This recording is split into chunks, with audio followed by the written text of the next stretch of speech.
At Food Revolution Network, our mission is healthy, ethical, and sustainable food for everyone who eats. We want kids to learn about healthy food in school. We want doctors to learn how nutrition impacts health in medical school. We want the routine use of antibiotics banned from factory farms. We want a world where everyone, regardless of their ethnic or economic background, has knowledge of and access to healthy food for their family. We want a world in which heart disease, cancer, Alzheimer's, obesity, and diabetes are rare, and in which vibrant health is the status quo. We're spreading the word and standing for change. And with every empowerment package purchased, we make a donation to Trees for the Future, enabling them to plant an organic fruit or nut tree in a low-income community. Join this movement and support this mission.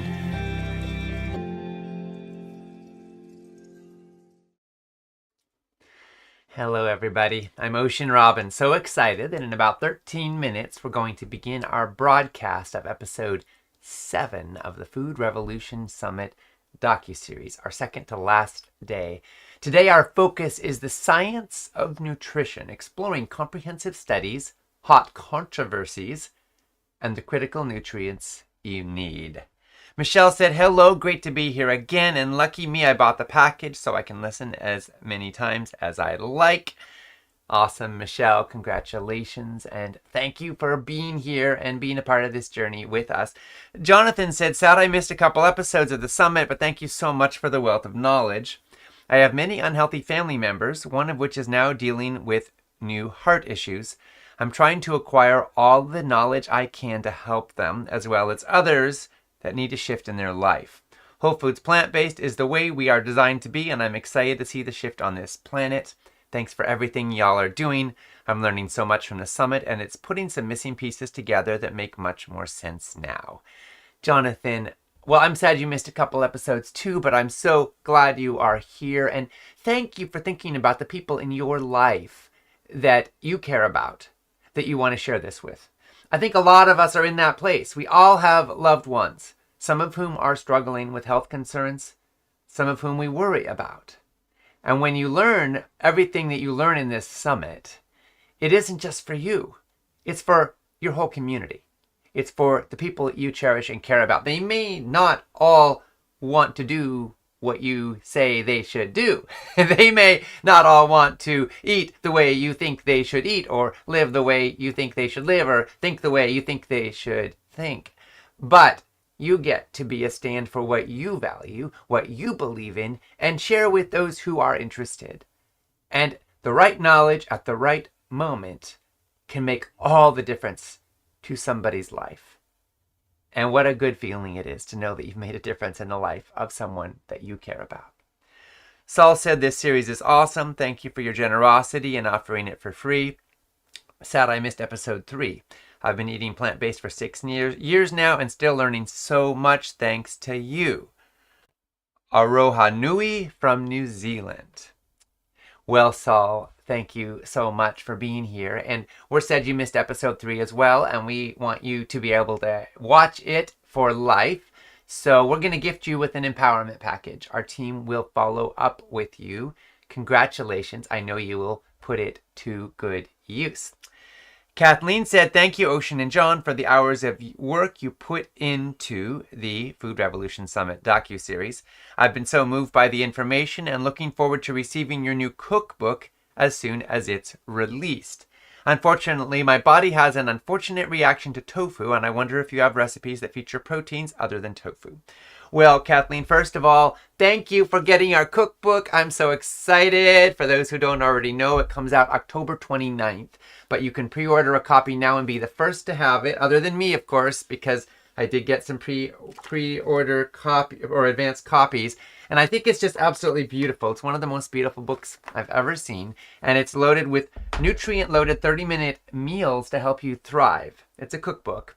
Super excited to share it with the world. It also includes some educational sections on nutrition for whole foods plant-based eaters, specifically looking at how to meet your needs for critical nutrients some of which some people are missing. So we go into them in depth and talk about which foods to get them from, and then have recipes to follow suit. Back to your question now about protein sources other than tofu. Yes, we have lots and lots of recipes that feature alternatives to tofu. The easiest substitute or swap for tofu in any kind of recipe, well, if you can do soy, then tempeh can be fantastic.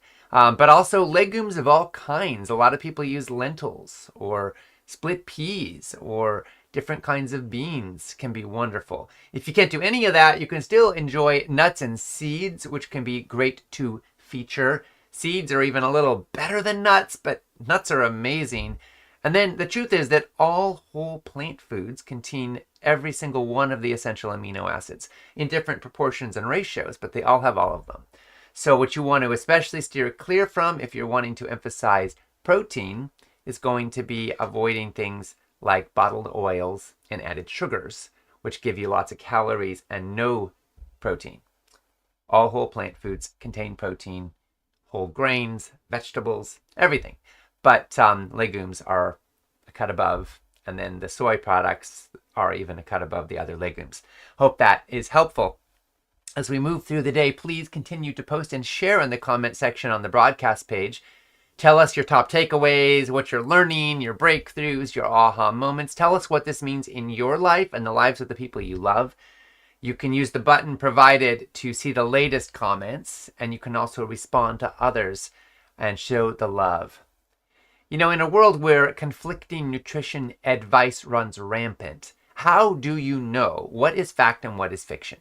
In today's episode, we're going to go beyond fads and best-selling books to discover what the science says about some of the most controversial topics in food and health. We're going to reveal the truth behind hot button issues like soy, lectins, and phytates. You're going to learn how to end the confusion about fatty acids. You're going to get the truth about rancidity in fish oil. We're going to uncover the truth about protein as we clarify how much you really need, whether there is such a thing as too much, and whether plant protein or animal protein is best.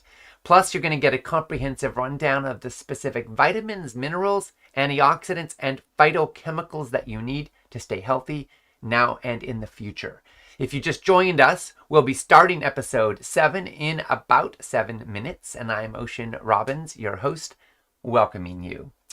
Jill asked, is the saturated fat in coconut as bad as animal saturated fat? Well, Jill, thanks for asking. We've been talking about coconut oil quite a bit in different days of the summit, so I don't want to repeat everything, but I will say, as far as we know, all saturated fats appear to be problematic. That is certainly the position of the American Heart Association. But coconut oil does also include medium-chain triglycerides, or MCTs, which may have some benefit for brain health. There's still more research needing to be done on this. We do know that coconut oil won't spike your TMAO levels like most animal-derived products will.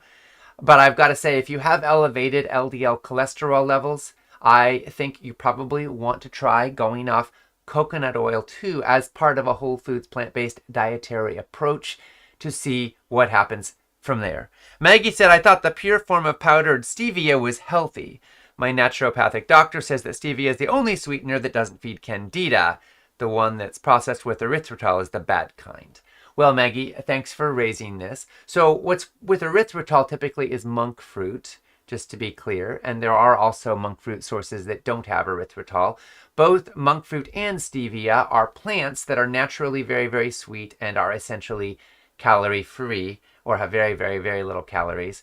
And they... yes, they won't feed candida, and stevia may be better, maybe even a lot better than some of the artificial sweeteners on the market, and for many people may be better than added sugars. But that said, there are concerns about gut health impacts, and there is some research indicating that for people who are susceptible to food addiction, any sweetener, including stevia or aspartame or NutraSweet or sucralose or all these other products, can, without the calories, still stimulate addictive cravings. So if you're somebody who struggles with food addiction, you may want to avoid all of these products whole fruits do not seem to have this particular problem. Dates even seem to be okay. So you want to maybe steer in that direction if you're somebody who struggles with food addiction issues. If you just want to have a little sweet and you're wanting to do it in the healthiest way, then in my book, stevia and monk fruit are kind of in a similar category to honey and maple syrup and other natural sweeteners. Dates are a cut above that, and then fruits are even a cut above that. Bananas, apples, pineapple, those kinds of things, which actually confer significant health benefits. But don't make the perfect the enemy of the good. Sometimes a spoonful of sugar makes the medicine go down, and each person has their own specific health journey and needs and considerations.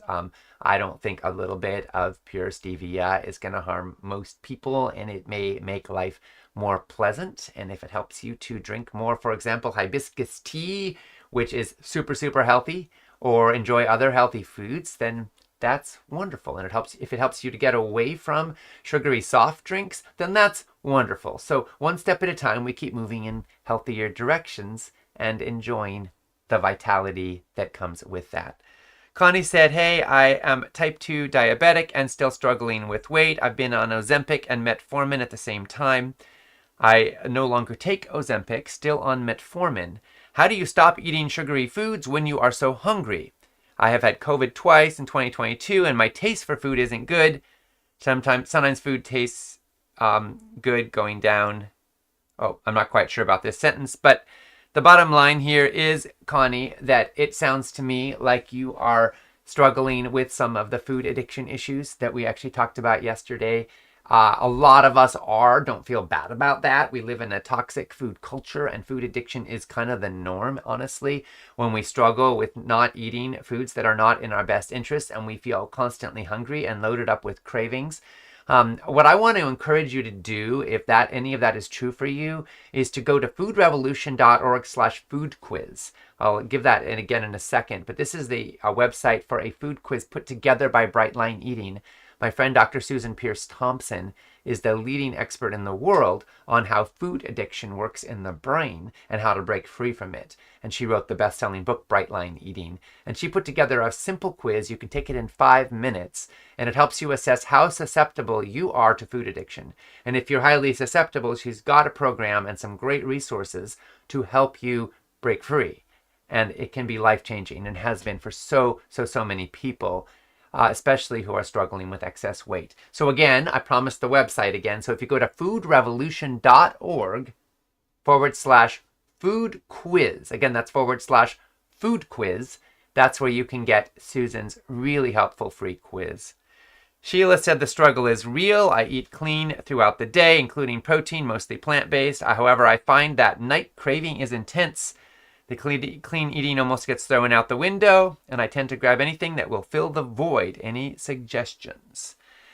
Yes, Sheila. Again, I suggest you check out foodrevolution.org/food-quiz, the quiz I was just mentioning, and the work of Brightline Eating. If you are somebody who's looking for healthy snacks when you're having a need for something late at night, consider whole foods. Consider going for celery and hummus. Consider going for some fruit. Consider going for something peanut butter and hummus if you're not worried, or peanut butter and celery or carrots if you're not worried about calories, or even something very light, like having some drinks, like water, or crunching away on some vegetables, cucumber sticks. These are all options. All right, folks, it looks like it is time for us to move to the next episode. As we go through the day, please continue to share what you think, including your top takeaways and aha moments, and how this all lands in your life. And you can refresh the comments so you can see the latest ones using the button provided there, and that lets you also respond to others. All right, here we go.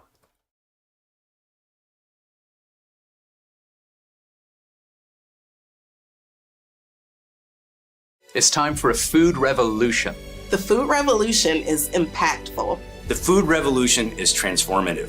Compassion. It's time for a food revolution. The food revolution is life. The future of medicine. Long overdue. It's time. It's time. It is time for a food revolution. The food revolution is our future. It's power to change the world. And it's available for everyone. It's time for a food revolution.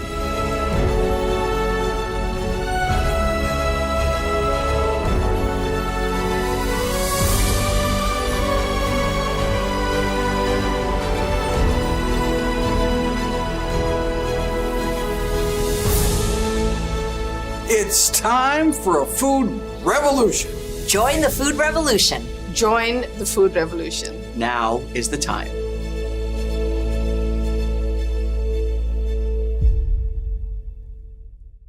I'm John Robbins. And I'm Ocean Robbins, and you're watching the 2024 Food Revolution Summit. In this episode, we're going to look at the science of nutrition. We will, and we'll be asking some of the world's leading experts in diet, in health, and wellness to share what the latest studies are really telling us about how food impacts how long and how well you live. In a world where conflicting nutritional advice runs rampant, how do you know what's fact and what's fad? In this episode, we're going to go beyond rumors and best-selling books to discover what the science says about some of the most controversial topics in food and health. We're going to look for the truth about protein, soy, lectins, phytates.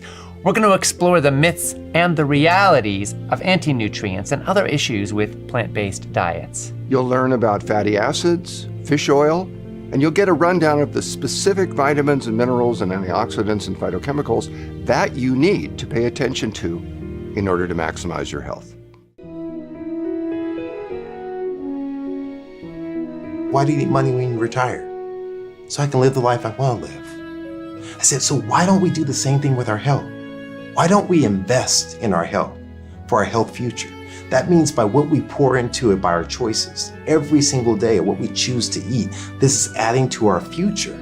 Because what good is the money if you can't live healthfully? We now have thousands of studies published in the most prestigious peer-reviewed medical journals telling us clearly that we can prevent and in many cases reverse most of the major ailments of our times with simple changes to diet and lifestyle. The implications of this are immense. In the United States alone, we spend more than $4 trillion every year on healthcare. About 3/4 of this spending is on the treatment of chronic conditions, most of which can be prevented, some of which can actually be reversed with healthier diet and lifestyle choices. There are a lot of different opinions out there about what eating better really means. And in this episode, we want to look at some of the nuances and the complexities of all of this. And we'll start with a quick review of our biological history. What are humans designed to eat? What can we learn about ourselves if we look through the lens of evolutionary biology? You know, I like to look at this through the lens of our kind of evolutionary biology, right? So through most of human history, if you think about physiology, anatomy, behavior, stress response, nutrition, metabolism, what did all that stuff evolve to do? Well, all those things evolved to facilitate us living long enough to find a mate and pass on our DNA, right? And that's true for any living creature. And for most of human history, we had to be able to do two tasks to make that happen. Find food when we're starving, not be someone else's food when they're starving. That's where our stress came from. And we had to respond to that stress through physical activity because we had to hunt and gather food and run and fight leopards. And as soon as we survived, that's when we'd rest, recover, and refuel. And what do we refuel with? This idea that our ancestors were hunter-gatherers is wrong. We were gatherer-hunters. It was much easier to gather calories off the ground than it was to hunt down big animals. But what do we gather? Primarily unrefined plants. It was roots and stems and leaves and seeds and fruits and nuts and vegetables and berries and legumes made up the vast majority of our calories historically, as it should today. That being said, there was no white flower tree. There wasn't a canola oil bush. There wasn't a Dr. Pepper nut. So all of this highly processed food, the artificial sweeteners, food dyes, all that, it'd be kind of like putting your diesel gas in your car and expect it to run right if it's designed to run on regular unleaded. And we didn't have dairy products, right? We needed to domesticate other mammals first. So when did that happen? 7,000, 8,000 years ago. Sounds like a long time. Look at the whole expanse of human history, literally a blink of an eye. Now, we did eat meat historically. Our ancestors did. But several important points. A, it wasn't very much. We don't know for sure, but probably 20, 25% of our calories came from animals. B, they were wild animals, not cows, pigs, chickens, fish, which have been stuffed full of corn and antibiotics and hormones, foods they're not designed to eat, which have really become another form of processed food. But most importantly, I think you could argue that our ancestors needed to get big and strong, get away from leopard and find a mate before they died of some infection when they were 30. So they never had to worry about if I overconsume meat, am I going to get cancer, diabetes, or have a heart attack? Because they were already dead.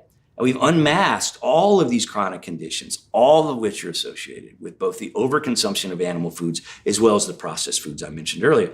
And then you take a couple steps back further and think about the implications to the environment of how we raise animals today, climate change, water use, land use, not to mention how we treat animals today in the industrial farming system we have. You can make a very strong argument that the optimum diet for human health, human performance is in fact a whole food plant-based diet. And I do, typically with patients like to make the distinction between a vegan diet and a plant-based diet because there is a lot of conflation these days. As you well know, veganism historically comes from a place of compassion about not harming other creatures. So don't eat them, don't wear them, don't use products tested on them. But as you also are well aware, there's a lot of fairly unhealthy food that's vegan, right? White flour is vegan, sugar is vegan. We've got basically the same digestive system that our gorilla and bonobo cousins have, and they're up in the trees eating leaves and fruit and vegetation all day. They don't develop clogged arteries, they don't develop type 2 diabetes, they don't develop colitis, they don't develop the diseases of civilization that we do. And that's a profound lesson to us. The mirror image clinical validation of that is that in so many of the really successful plant-based healing programs, it basically comes down to getting back to that whole plant food stream going through our bodies that normalizes blood pressure and resolves disease. So, in the modern world, what dietary pattern turns out to be best for humans? Let's look at the blue zones. So blue zones are these very interesting areas of the world where they have identified the longest-lived, healthiest people groups. Caria, Greece, Sardinia, Italy, Nicoya, Greece, Okinawa, Japan, Loma Linda, California. And they really were blue areas on the map demographically, where they had very low rates of disease and lots of people that lived very healthy into their 90s and 100s. Dan Buettner and the National Geographic team went out and did 150 surveys of these people to identify what are the core characteristics of these populations that allowed them to live healthy, long lives. So Loma Linda, California is one of the blue zones in the United States, the only blue zone in the United States. And it's really based on the Adventist lifestyle. And the core principles of the Seventh-day Adventist Church dating back into the 1800s have been largely a plant-based diet, community, good sleep, exercise, and the cores of lifestyle medicine. That people group was identified as one of the longest lived people groups. And so research out of the United States from Loma Linda University looked at this people group prospectively and retrospectively to identify what are the characteristics that are leading to low rates of cancer, heart disease, type 2 diabetes, and dementia. And so the Adventist studies, 1 and 2, really delved into the population of the Seventh-day Adventist Church that lived in Loma Linda. And so just like the other blue zones, they've discovered that the Seventh-day Adventists have largely a 95 to 100% whole food plant-based diet, where they focus on fruits, vegetables, whole grains, beans, lentils, seeds, chickpeas, and berries and onions and garlic as a foundation for their diet. They live longer and they live healthier. And so it's not uncommon for people in the blue zones to live well into their 90s with a very high quality of life, not requiring medications or medical management, but able to go and do and be and live vitally, engaged in purpose and meaningful activities. People living in Loma Linda, California, which is the only blue zone in the United States, outlive other Americans by about 10 years. So clearly they're on to something the rest of us can learn from. But how much of their longevity is because of their diet as compared to other aspects of their exceptionally healthy lifestyle? And how does a healthy omnivorous diet that includes animal products along with whole plant foods compare to a more strictly or entirely plant-based diet? Well, those are very good questions. And fortunately, a number of studies have looked at these very questions in depth. We have the Adventist Health Studies 1 and 2, which have tracked more than 50,000 people for more than 40 years. We also have the EPIC Oxford study, which tracked 65,000 men and women for many decades.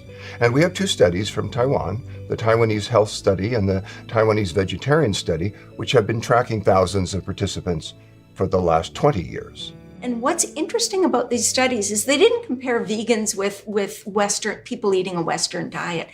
They compared people who were who were smoking the same amount, drinking the same amount, exercising the same amount, and were generally health conscious about their diets. So they weren't eating highly processed foods as much as the average American. So they compared vegans, lacto-vegetarians, pescatarians, semi-vegetarians, and omnivores. They did health food shoppers and different people that were more health conscious, same 5 categories. And it's just fascinating to look at the results because these are really comparing the diets. And what they found very consistently was the further you go towards whole food plant-based, the vegans had the lowest risk of almost all of the chronic diseases, then the lacto-vegetarians. There were a few exceptions with the pescatarians, but generally the vegans were doing the best. And just to give you an example, hypertension in Adventist Health Study 2 was 75% lower among vegans, 55% lower among lacto-vegetarians. Ischemic heart disease was about 25% lower among vegetarians and vegans. When we looked at diabetes, 62% lower in the Adventist Health Study 2 among vegans, 38 among vegetarians. We see this consistently, and in fact, in Suchi, they saw a 50% lower risk in diabetes for men and 75 in women for the vegetarians. And they found non-alcoholic fatty liver disease 20% lower, urinary tract infections 16% lower among the vegetarians. The kidney disease 50% lower in Adventist Health Study 2 among actually 52, but about half.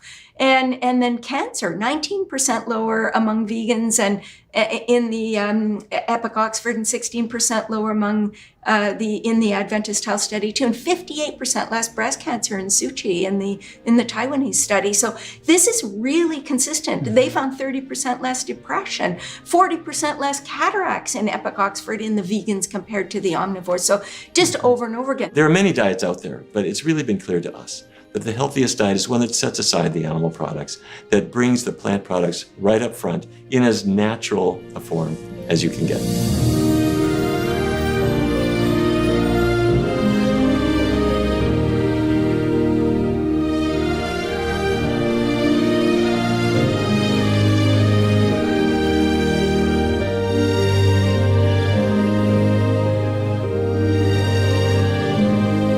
It seems like every day we're learning more about how powerful diet and lifestyle are to improve the quality and the quantity of our lives. And study after study tells us that the optimal diet for most humans is based on real, whole, natural foods, with lots of fruits and vegetables and legumes and nuts and seeds and whole grains, and little or no sugar, processed foods, or animal products. But there's another dietary pattern that's been heavily promoted in the last decade that seems to point in a very different direction, and that is the ketogenic diet. This is a dietary pattern that's extremely high in fat and very, very low in carbohydrates. Some people are using it to lose weight and in the effort to reduce symptoms of type 2 diabetes. Some also say it could help prevent Alzheimer's or even cancer. Ketogenic diets do often bring down blood sugar levels and sometimes, at least in the short run, lead to significant weight loss. So, is this a good approach? Ketogenic diets were developed many years ago to treat refractive epilepsy, or epilepsy that doesn't respond to medication. And it's actually quite effective at doing that. But the problem with it is that it causes severe cardiovascular disease, and it causes a lot of issues for the children that are on those diets. It has tremendous negative consequences, and it does because it is a grossly inadequate diet nutritionally. And in fact, so inadequate that the US best diets, when they compare all the different weight loss diets, it almost always comes up as the dead last in the healthy diets category because it's so grossly nutritionally deficient. It's deficient in all the nutrients that are provided by plants. Plants are sources of carbohydrates. The main nutrient in plants is carbohydrates. So all plant foods contain about 58 to 92% of calories from carbohydrates, with the exception of nuts and seeds, which are mainly fat. All of these healthy foods we've been talking about, fruits and vegetables and whole grains and legumes, are predominantly carbohydrates. And so keto diets, you can't be consuming very many of those when you're eating 5% or 10% of calories from carbohydrates and 70 or 80% from fat. And the ketogenic diets for children with epilepsy are even higher in fat. But so you're eating a diet that's mainly fat. Well, fat doesn't have a lot of nutrients. And it doesn't have a lot of fiber, and it doesn't have a lot of phytochemicals or antioxidants or prebiotics or any of those things that we really need to promote and support health. So, the goal to me, you can lose weight smoking cigarettes. It doesn't mean smoking cigarettes are good for you. So a ketogenic diet does produce weight loss, and it will help to flatline your blood sugar because there's very few carbohydrates there. But to me, when you assess the value of a diet, there are two critical factors. One is that it's got to supply the nutrients human beings need for health and for renewal of all of our body systems. And it's got to reduce our risk of chronic disease. And keto diets fail miserably on both counts. And that's all there is to it. They fail miserably. Plant-based diets are the opposite. They supply nutrition beautifully, and they are the most effective diets for reducing risk of disease. So you don't want to adopt a diet that's going to increase your risk of death and disease. And we have you can see I'm passionate about this topic. We have all kinds of studies showing, there was a 2018 study that showed that people consuming the least amount or the lowest amounts of carbohydrates had a 32% increased risk of mortality. That's not something we want a diet to be doing. Nowadays, there are some people who are still doing the carbohydrate avoidance, the keto kind of diet. And you can understand why, is because a lot of what people eat is starchy foods. And so people have discovered if they stop eating potatoes and breads and fruits and cookies and all of the carbohydrates, which is about 50 or 60% of what we eat, they will lose weight. But many of those foods are healthy foods. Think about the apples and the oranges and the bananas and others, healthy carbohydrate-containing foods. So we use the word carbs today, and carbs has become a bad word, but it comes from carbohydrates. And carbohydrates are everywhere. Fruits, vegetables are all carbohydrates. Beans are carbohydrates. Sweet potatoes are carbohydrates. They're complex carbohydrates, and they're very good. All the research shows the more complex carbohydrates you eat, the healthier your body. But again, it's the marketing message that became so powerful that we could classify carbs as bad and lumped into the unhealthy carbs, white sugar, white flour, which we should not be eating. We also got the fruits and some of the vegetables lumped in there as well, potatoes, that are bad carbohydrates. We can package this nice story, we can tell it, and we can sell it. But in reality, the holistic picture is there's good carbohydrates and there's bad carbohydrates. When it comes to nutrition, there are good sources of carbohydrates and there are bad ones. The highest quality carbs include dark green leafy vegetables and almost every other kind of vegetable. Lentils and other legumes are fabulous. And berries, blueberries, strawberries, blackberries, raspberries, they are all excellent sources of a wide range of phytochemicals that are highly health supporting. And their vibrant colors signal that they are rich in phytonutrients including flavonoids, antioxidants, and vitamins. Really, all vegetables and fruits in their unprocessed forms are high-quality carbs. And for most people, whole grains and legumes play an essential health-giving role too. Yes. One of the reasons that I think carbs have gotten a bad reputation is because most of the carbs that a lot of folks are eating today are not the quality carbs that my dad was just describing. The average American consumes more than 60 pounds of added sugar every year, and more than 130 pounds of white flour. I don't think any of us need a lecture on the devastating toll that added sugar and white flour are taking on our health. But it is significant to the conversation about carbs to recognize these are the primary carbs in most people's diet, and they're wreaking havoc on human health. And meanwhile, only 3% of people in the United States are getting the recommended number of servings of fresh vegetables and fruits every day. And that recommended amount is actually very low compared to what the optimal amount would be. What we see is a great many studies showing us that consuming more whole grains and legumes and fruits and vegetables, all of which are high in carbs, is directly correlated with reduced risk of Alzheimer's, cancer, heart disease, diabetes, and obesity. But we also know that consuming refined flour and sugar and other unhealthy carbs is a recipe for a great deal of suffering. So please, let's not stigmatize carbs, but instead choose the healthiest sources of carbohydrate. One of the most significant sources of carbohydrate in the world today is wheat. And this brings us to another point of considerable controversy, which is gluten. Gluten is an umbrella name for proteins that are found mainly in wheat and also in rye and barley. Up to a third of all Americans report that they are on or are trying to be on a gluten-free diet. So what do you think? Is that a good thing or a bad thing? Well, part of the issue here is that most of the wheat people are eating is in the form of refined white flour. And there's a world of difference between adding bulgur to a vegetable stew compared to white flour bread or the wheat in Twinkies. And this has really nothing to do with gluten, but it does explain why some people go off gluten and in the process move away from refined and white breads and pastas and cakes and start to feel much better. But what about gluten itself? Some people report they've experienced a reduction or even a reversal of gastrointestinal problems or autoimmune conditions when they go on a gluten-free diet. In fact, about a third of all Americans, as I mentioned, are trying to steer clear of gluten. So is this a smart move? Well, let's break it down. About 1% of people have celiac disease, and they should never eat any gluten, period. The only way to keep celiac in check is to completely cut out all gluten for life. But it's not just folks with full-blown celiac who might need to watch their gluten intake. Some people report issues like joint pain or skin problems, headaches, even digestive upset when they eat foods containing gluten. Now, this is often called gluten intolerance or gluten sensitivity. And while we do not have exact numbers, we do have experts at the Center for Celiac Research saying that maybe around 6% of Americans might be gluten sensitive. So if you're experiencing symptoms that might be due to gluten intolerance, then going gluten-free for 3 or 6 months and seeing how it affects your symptoms might be a worthwhile experiment. There are definitely some people who are allergic to gluten or sensitive to it, and they find that their health improves when they take it out of their diet.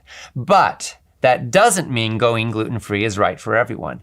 A study published in the journal Digestion found that 86% of the people who believed they were gluten sensitive were in fact mistaken. The study's authors concluded that self-perceived gluten-related symptoms are rarely indicative of the presence of non-celiac gluten sensitivity. So a whole lot of folks might be avoiding gluten for no good reason. And there are some shadow sides to the gluten-free trend. For one thing, if you aren't sensitive or allergic to gluten, then going gluten-free could mean missing out on valuable nutrition. In fact, one study found that high gluten bread lowered triglyceride levels more effectively than regular bread. If you're not allergic to it or sensitive to it, gluten could actually be beneficial to your overall dietary pattern. It could. And what's more, a lot of gluten-free products on the market today are packed with refined flours and chemicals. For someone who isn't gluten intolerant, replacing organic sprouted whole grain bread with bread that's made from tapioca and potato starch might actually be a step in the wrong direction. So I think the bottom line is that for some people, going gluten-free could be worth trying out, especially if they have an autoimmune condition. But it's not a one-size-fits-all solution, and it's important to consider your own body's needs and your own life experience so that you can make informed choices about your diet. And there's another food that is a major source of nutrition for a whole lot of people that's become pretty controversial, and that is soy. Some people say it's a superfood that's loaded with protein and isoflavones and other beneficial nutrients, but other people say that it promotes cancer and man boobs and dementia. What's the truth about soy? Is it a healthy food for most of us? Is soy a healthy food for us? In a word, yes, absolutely. In fact, we share a bit of history. I remember when your father's book, Diet for a New America, came out in the mid-1980s, and it made a big splash in the media, and we saw red meat sales start taking a dip in the late 1980s, early 1990s. And it wasn't long after that this anti-soy tsunami got unleashed on the public. And I can't think that the two are unrelated here. And because soy products and the soy burgers and the soy milks were just coming into the natural food scene. And I think the meat industry folks saw that as a threat. And so out comes this anti-soy tsunami of misinformation. And it's full of estrogens. It's like putting soy milk's like putting your kid on birth control pills. It causes breast cancer. And it echoes to this day. Well, I'm passionate about a lot of things, but I'm passionate about soy too, because it upsets me terribly when we had a lot of negative press about soy that sort of came from a couple of places that were very meat centered in their diets, and they created a lot of bad publicity about soy. We have so much evidence for the health benefits of soy. It's just overwhelming. So soy reduces risk of breast cancer, reduces risk of prostate cancer. It probably reduces risk of endometrial cancer and colon cancer. It reduces risk of cardiovascular disease and kidney disease. It reduces possibly male pattern baldness. It reduces symptoms of menopause. There are just so many advantages. It really is a very healthy. Soybeans are a healthy food. They've been a traditional part of the Asian diet for millennia, for thousands of years. They are a staple in 2 of the 5 blue zones. If they were so dangerous and so toxic, they would not be a staple in the traditional Okinawan diet and the Adventist diet. So there are so many reasons. To me, that's a real acid test. And so I think soy has a lot in its favor, and we have a ton of evidence suggesting that it's a really healthy addition. And one of the reasons it upsets me that so many plant-based people think it's like, don't eat it, is that it provides a wonderful food, a versatile food. So tofu and tempeh can be great replacements for meat. Soy milk is a high protein, high nutrient dense replacement for cow's milk. It's higher in iron and a lot of minerals. And so it's a really good food. Soy is high in phytoestrogens, which can have estrogenic effects. Does this increase the risk of breast cancer? Turns out that there's 2 kinds of estrogen receptors in the female breast, and the receptor that would actually cause cancer growth and cell proliferation is stimulated by mammalian estrogens, estradiol, etc., that are in dairy products, it turns out. But it turns out the soy molecules that are similar to estrogen, the phytoestrogens, they stimulate a different receptor that does not activate the cellular growth that puts a woman at risk for malignant change there. So yes, the soy is a safe product, and it's been unfortunately vilified, and we need to keep educating the public that it's a valuable component of a healthy diet. One of the downsides would be that a lot of soy is grown with, sprayed with glyphosates. And so the non-organic products, but to be quite fair, most of the non-organic soy gets fed to animals. Mm-hmm. And so people that are consuming animals are directly consuming the inorganic soy, indirectly consuming it. A lot of the plant products that we consume are organic soy, or, a lot of the non-organic, say non-GMO, right, on the label. So we have a lot of options for our choices, and I would suggest choosing organic when you can. Generally, when you're eating soy, you want to be choosing more of those first generation soy foods like the edamame and soybeans and tofu and tempeh and so forth. I think they're wonderful foods. I include them in, and I didn't even mention this. There was a recent study, 2022, that showed that they improve cognitive function. Soy foods improve cognitive function. And there are some studies suggesting they improve skin health as well. So I think it's good. For most of us, soy is a healthy food that links to positive health outcomes. But soybean oil is another matter. High consumption of soybean oil has been linked to obesity and type 2 diabetes, to Alzheimer's disease, anxiety, and depression. And a study published in the Journal of Endocrinology found that mice who were fed a diet that was high in soybean oil showed decreased levels of oxytocin, which is a hormone that plays a role in social bonding and reproduction. The study also found that soybean oil affected about 100 other genes related to brain function and energy metabolism, and not in good ways. As soon as you take a whole plant food, like a whole soybean, and start extracting out the sugar and the lignins and the protein and the fats, and you start creating a substance that has pharmaceutical effects. In other words, if you eat a whole soybean, if you eat some edamame, boiled soybeans, there are little micro droplets of soybean oil in every one of those beans, but it's tightly bound to the soybean protein and fiber. It's absorbed slowly into the bloodstream. There isn't much of a peak, and one pass through the liver, it's pretty much taken out of the circulation. But a tablespoon of soybean oil, boy, that leaps into the bloodstream. Nothing slows down the absorption, and it starts having pharmaceutical effects. It seeps into the walls of the arteries and may inhibit the ability of the arteries to expand healthfully, to keep blood pressure low. It works its way into the liver cells, may inhibit insulin production, insulin function, may inhibit blood coagulation. It's an abnormal food. It has pharmaceutical effects. So could it affect hormone levels? Again, the fats in oils are taken into the adrenal glands where cortisol hormones are made, into the gonads where sex hormones are made. Could it upset the balance? Sure, it could.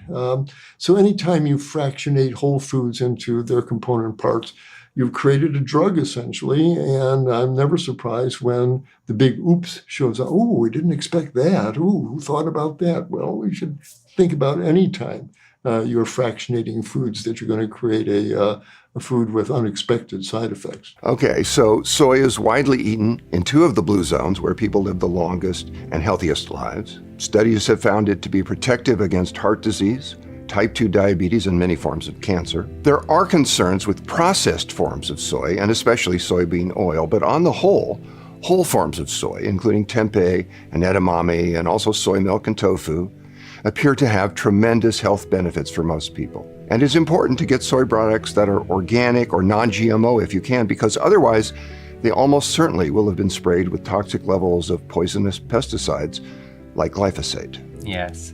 One of the things a lot of people love about soy is that it's high in protein. And this brings us to one of the biggest questions that pretty much everybody who considers adopting a plant-based diet will face, which is, what about protein? Our society has become protein obsessed.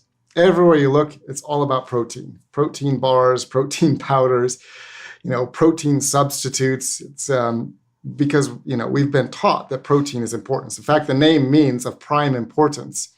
And it is important. We need those amino acids for rebuilding our body, for maintaining our musculoskeletal system. Yeah, so protein, for years, if you look historically, animal products have a health halo where protein is concerned because nutritional deficiencies used to be the biggest. The nutrition policy was based on the concern about nutritional deficiencies, and animal products were seen as something that could help prevent that problem.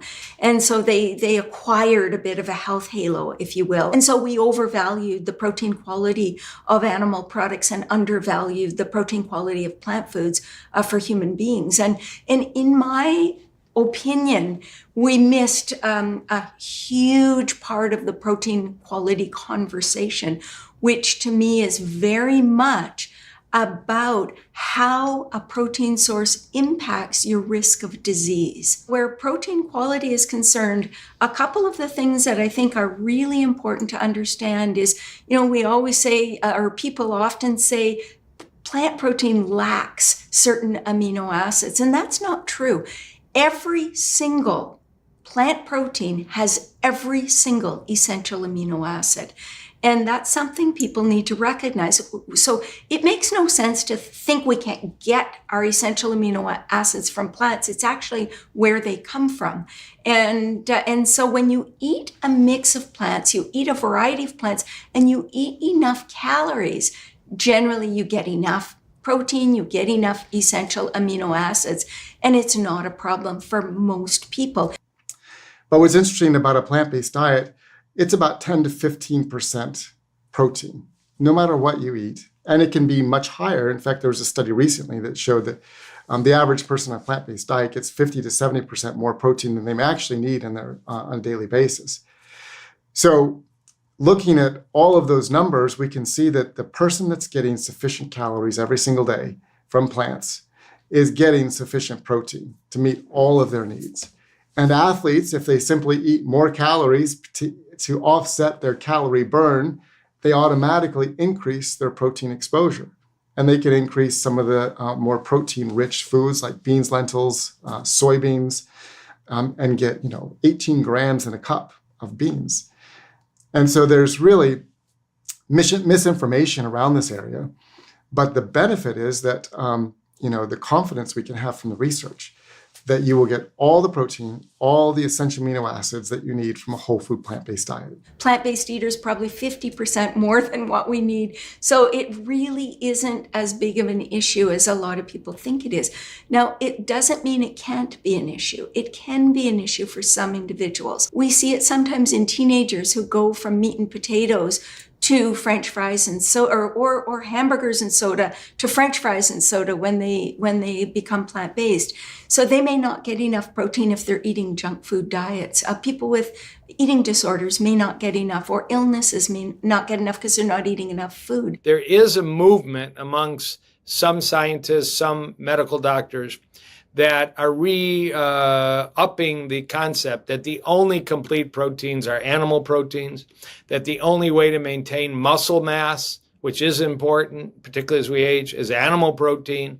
Specifically, to quote an extremely well-known health MD online, if you're going to build muscle, you've got to eat muscle, and that's a reference specifically to the flesh of animals. And there's a book just out that's all about this muscle-centric, animal-based diet. And unfortunately, it's an unhealthy source of information, and I think it's incorrect because there have been, very importantly, even in the last 2 years, 5 or 6 studies that look at this setup. We've got 30 people that don't do weight training. We're going to take half of them and we're going to up their protein content with animal foods. We're going to take half of them and up their protein content with plant foods like faba beans or soybeans or other plant-based sources. We're going to train them for 12 weeks and we're going to measure what happens. All the studies show absolutely no difference in muscle gain. You got to do the work. You got to have, a gym or a barbell or do your push-ups or your planks. But where you source your protein is not essential for the gains. There's also been similar studies in the elderly. Elderly people that want to maintain their muscle mass, which again is an important concept, can do it perfectly adequately with a well-balanced plant-based approach. It's myth that it has to come from animal foods. Of course, serious athletes may need more protein than the general population, and older folks need more protein too. But the idea that you need animal protein to build muscle strikes me as absurd.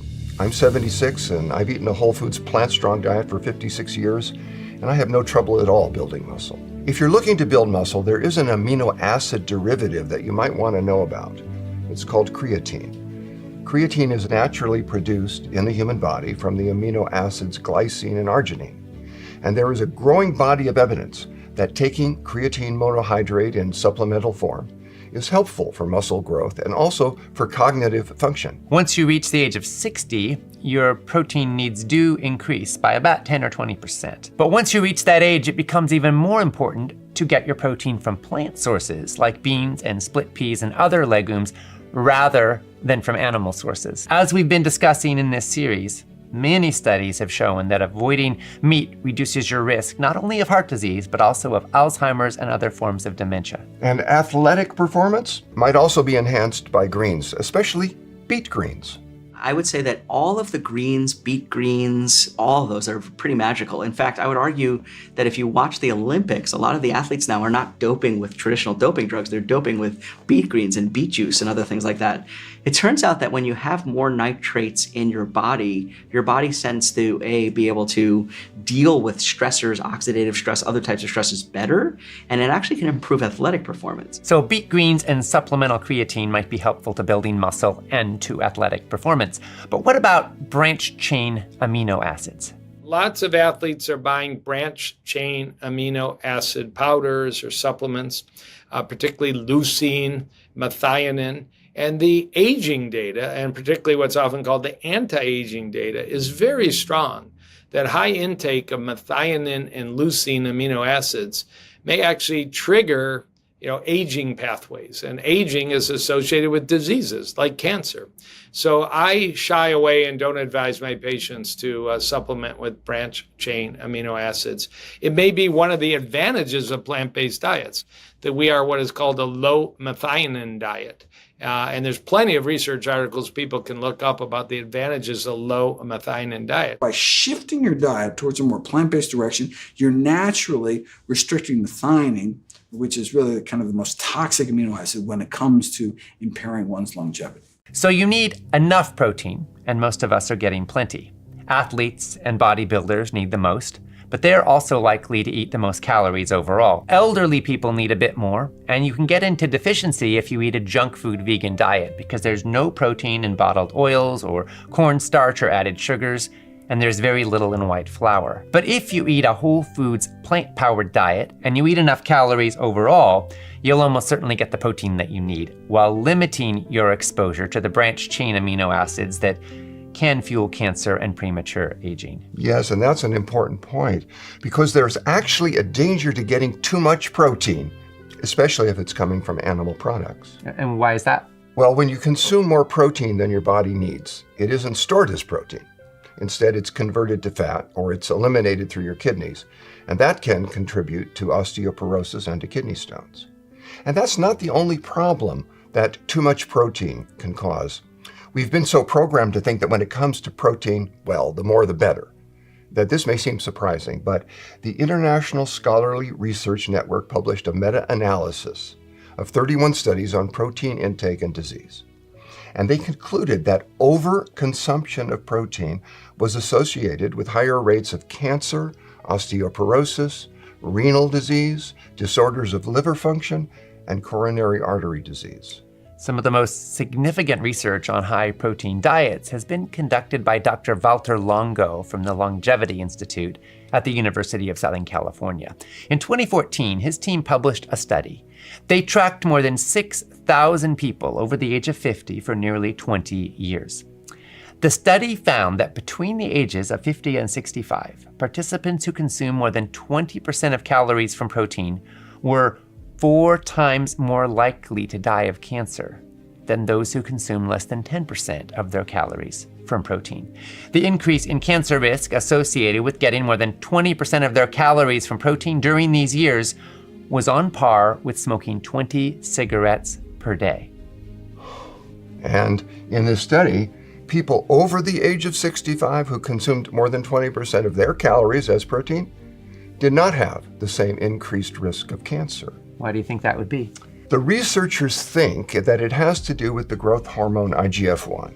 People who consume excess protein tend to have higher levels of IGF-1, and higher levels have been linked to cancer. But levels of IGF-1 tend to drop off dramatically after age 65. And this is one reason that elders need to be sure to get enough exercise to avoid potential frailty and muscle loss. But it's also why people over the age of 65 can benefit from consuming more protein, and it won't increase their risk of cancer. So to summarize here, people over 65 need more protein and can consume more protein without increased cancer risk. But people on high protein diets often consume a lot more than 20% of their calories as protein. And these kinds of high protein diets over time can become seriously unhealthy for almost anyone of any age. In fact, Dr. Longo's study found that at all ages, participants who ate a high protein diet had a 5-time greater risk of mortality from type 2 diabetes and were 74% more likely to die of any cause within the 20-year study period than their lower protein counterparts. But, and this is significant too, according to the study's findings, the negative health associations of eating too much protein were reduced or eliminated if the protein came from plants. Yes. Dr. Longo summarized his findings by concluding that the study provides, and I'm quoting him here, convincing evidence that a high-protein diet, particularly if the proteins are derived from animals, is nearly as bad as smoking for your health. Since we've been so conditioned to think the more protein the better, that may sound like exaggeration or hyperbole, but it actually isn't. It's what the data are telling us about the potential effects of a diet that's very high specifically in protein from animal products.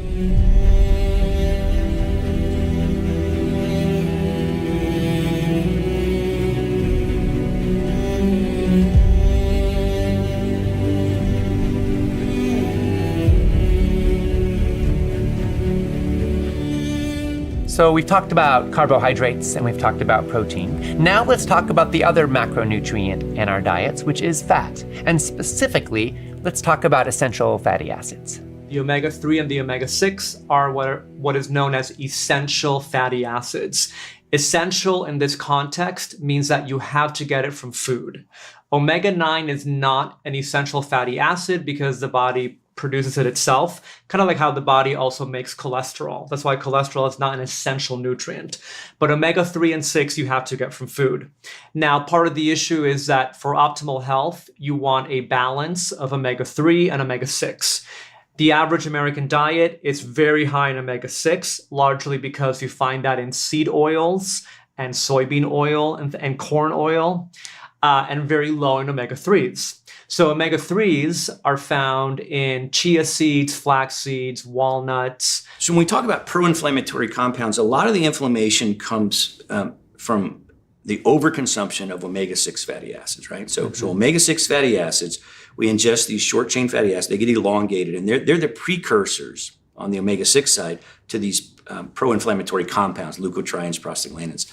On the anti-inflammatory side, are omega-3s. So omega-3s create anti-inflammatory compounds. I feel it's critically important to make sure the omega-3 index is optimized because we know from numerous studies, and I should say this carefully, that every study that looks at brain size or cognitive impairment against the omega-3 index over time find that a low omega-3 index can increase the risk of cognitive impairment and brain shrinkage with aging. So, and we know that omega-3 protects the brain against inflammation and susceptibility to toxic chemical compounds. The science is we have to have omega-3 fatty acids in our diet, and we can't produce them, and they're crucial for brain health, for optimal cholesterol levels, for vision, for joint health. And I can tell you from drawing a blood test, which is available, called the Omega Index, from major labs that are out there. People can ask their doctor for it. It's an enormous deficiency, both in plant-based eaters and in omnivores, because they're eating their beef and their chicken and their pork, which have no omega-3. And if they're not focusing on salmon and sardines, they're going to be deficient. It's a widespread deficiency and often profound deficiency. And we do know that we can select foods that will bring our blood levels and our health and preserve our cardiovascular health. Now, if you do eat fish, you can also find it in fish. The only drawback with fish is that while some fish contain omega-3, you're also, number one, there's an environmental impact of overfishing. And also with some fish, you have the pollutants in them because as they eat other fish in the food chain, they end up getting all these PCBs or other components that are not the best. The problem with fish is, first, if we all ate the fish that the professional societies, many of them recommend, there wouldn't be a fish left in the ocean tomorrow. So there's not enough fish to go around the world. But fish are loaded with PCBs, dioxins, heavy metals, organophosphates, microplastics, nuclear fallout, even from the most remote waters we can go to. So what I usually tell people is, and plants are not immune from toxins either, but they're concentrated in as you go up the food chain. So there's that. And then, interestingly, there was a couple of studies in the last year. This one last year showed that fish consumption was associated with melanoma, skin cancer. which is also really interesting. So I usually tell people to do their best to really limit fish if they have to use it. So what I often recommend to my patients is an easy way to get omega-3s. Make sure that you eat chia, hemp, and ground flax on a daily basis. Or also include walnuts in your diet as well. So omega-3 fatty acids are good in all kinds of ways. They bring down inflammation, they contribute to lower blood pressure and decreased risk of cardiovascular disease. They're neuroprotective, which means they make you less likely to get Alzheimer's, and they can even reduce your risk of cancer. But there's also an important distinction to be made here. There is a short-chain form of omega-3 fatty acids, which is ALA. And there are longer chain ones that are called EPA and DHA.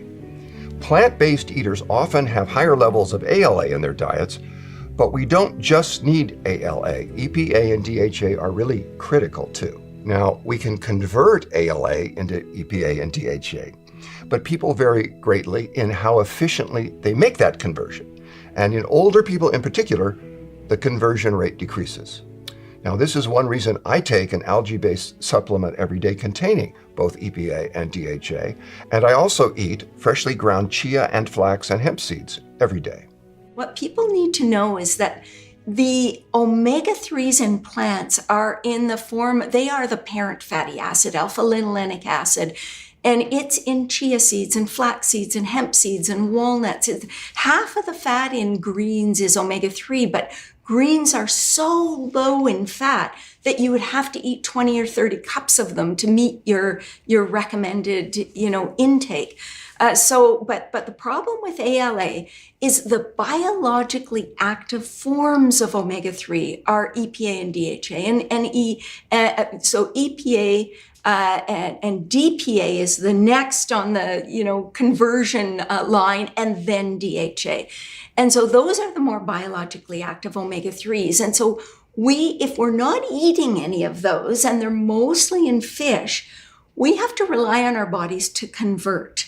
And that requires some conversion enzymes, and it requires a number of factors in the diet. One other factor to be aware of, if you're a plant-based person and you're getting your omega from plant-based sources, if it's ALA, that conversion is also affected by what's going on in your liver. So if you're drinking alcohol, that's going to affect that conversion. If you're getting a lot of omega-6 foods, processed foods, which are packed with omega-6s nowadays, that's going to interfere with that conversion as well. Smoking depresses conversion, aging depresses conversion.